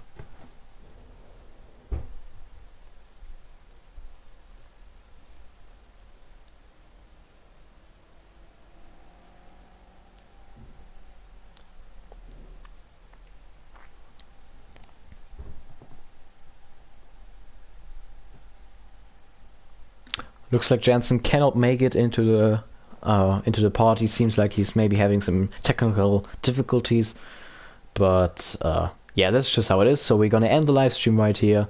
Thank you guys for watching the SRL League 2.4 hours of Spa. We have a great winner of Jensen Randall today. Next week we'll be back with SRL League F1 racing with round 18 of the series for the Mexican Grand Prix. I'll be back on the grid then, and Lance LeBron, who just finished P4, will be back in the booth commentating that race. Check out the links in the description. You can go on Patreon to support the SRL League and get some exclusive prizes and rewards if you want to become a patron. You can check out our SRL League Instagram page for all kinds of information, news, and results. The link will be down below in the description as well. And same for the SRL League website, where you can check out our results, old results, highlights, all kind of stuff to get up to date with the SRL League series, SRL League racing. We'll be back next week. I've been Sandro today. Leave a like if you enjoyed. Subscribe to the SRL League channel to see more SRL League content. And I'll see you guys for the next race at Japan.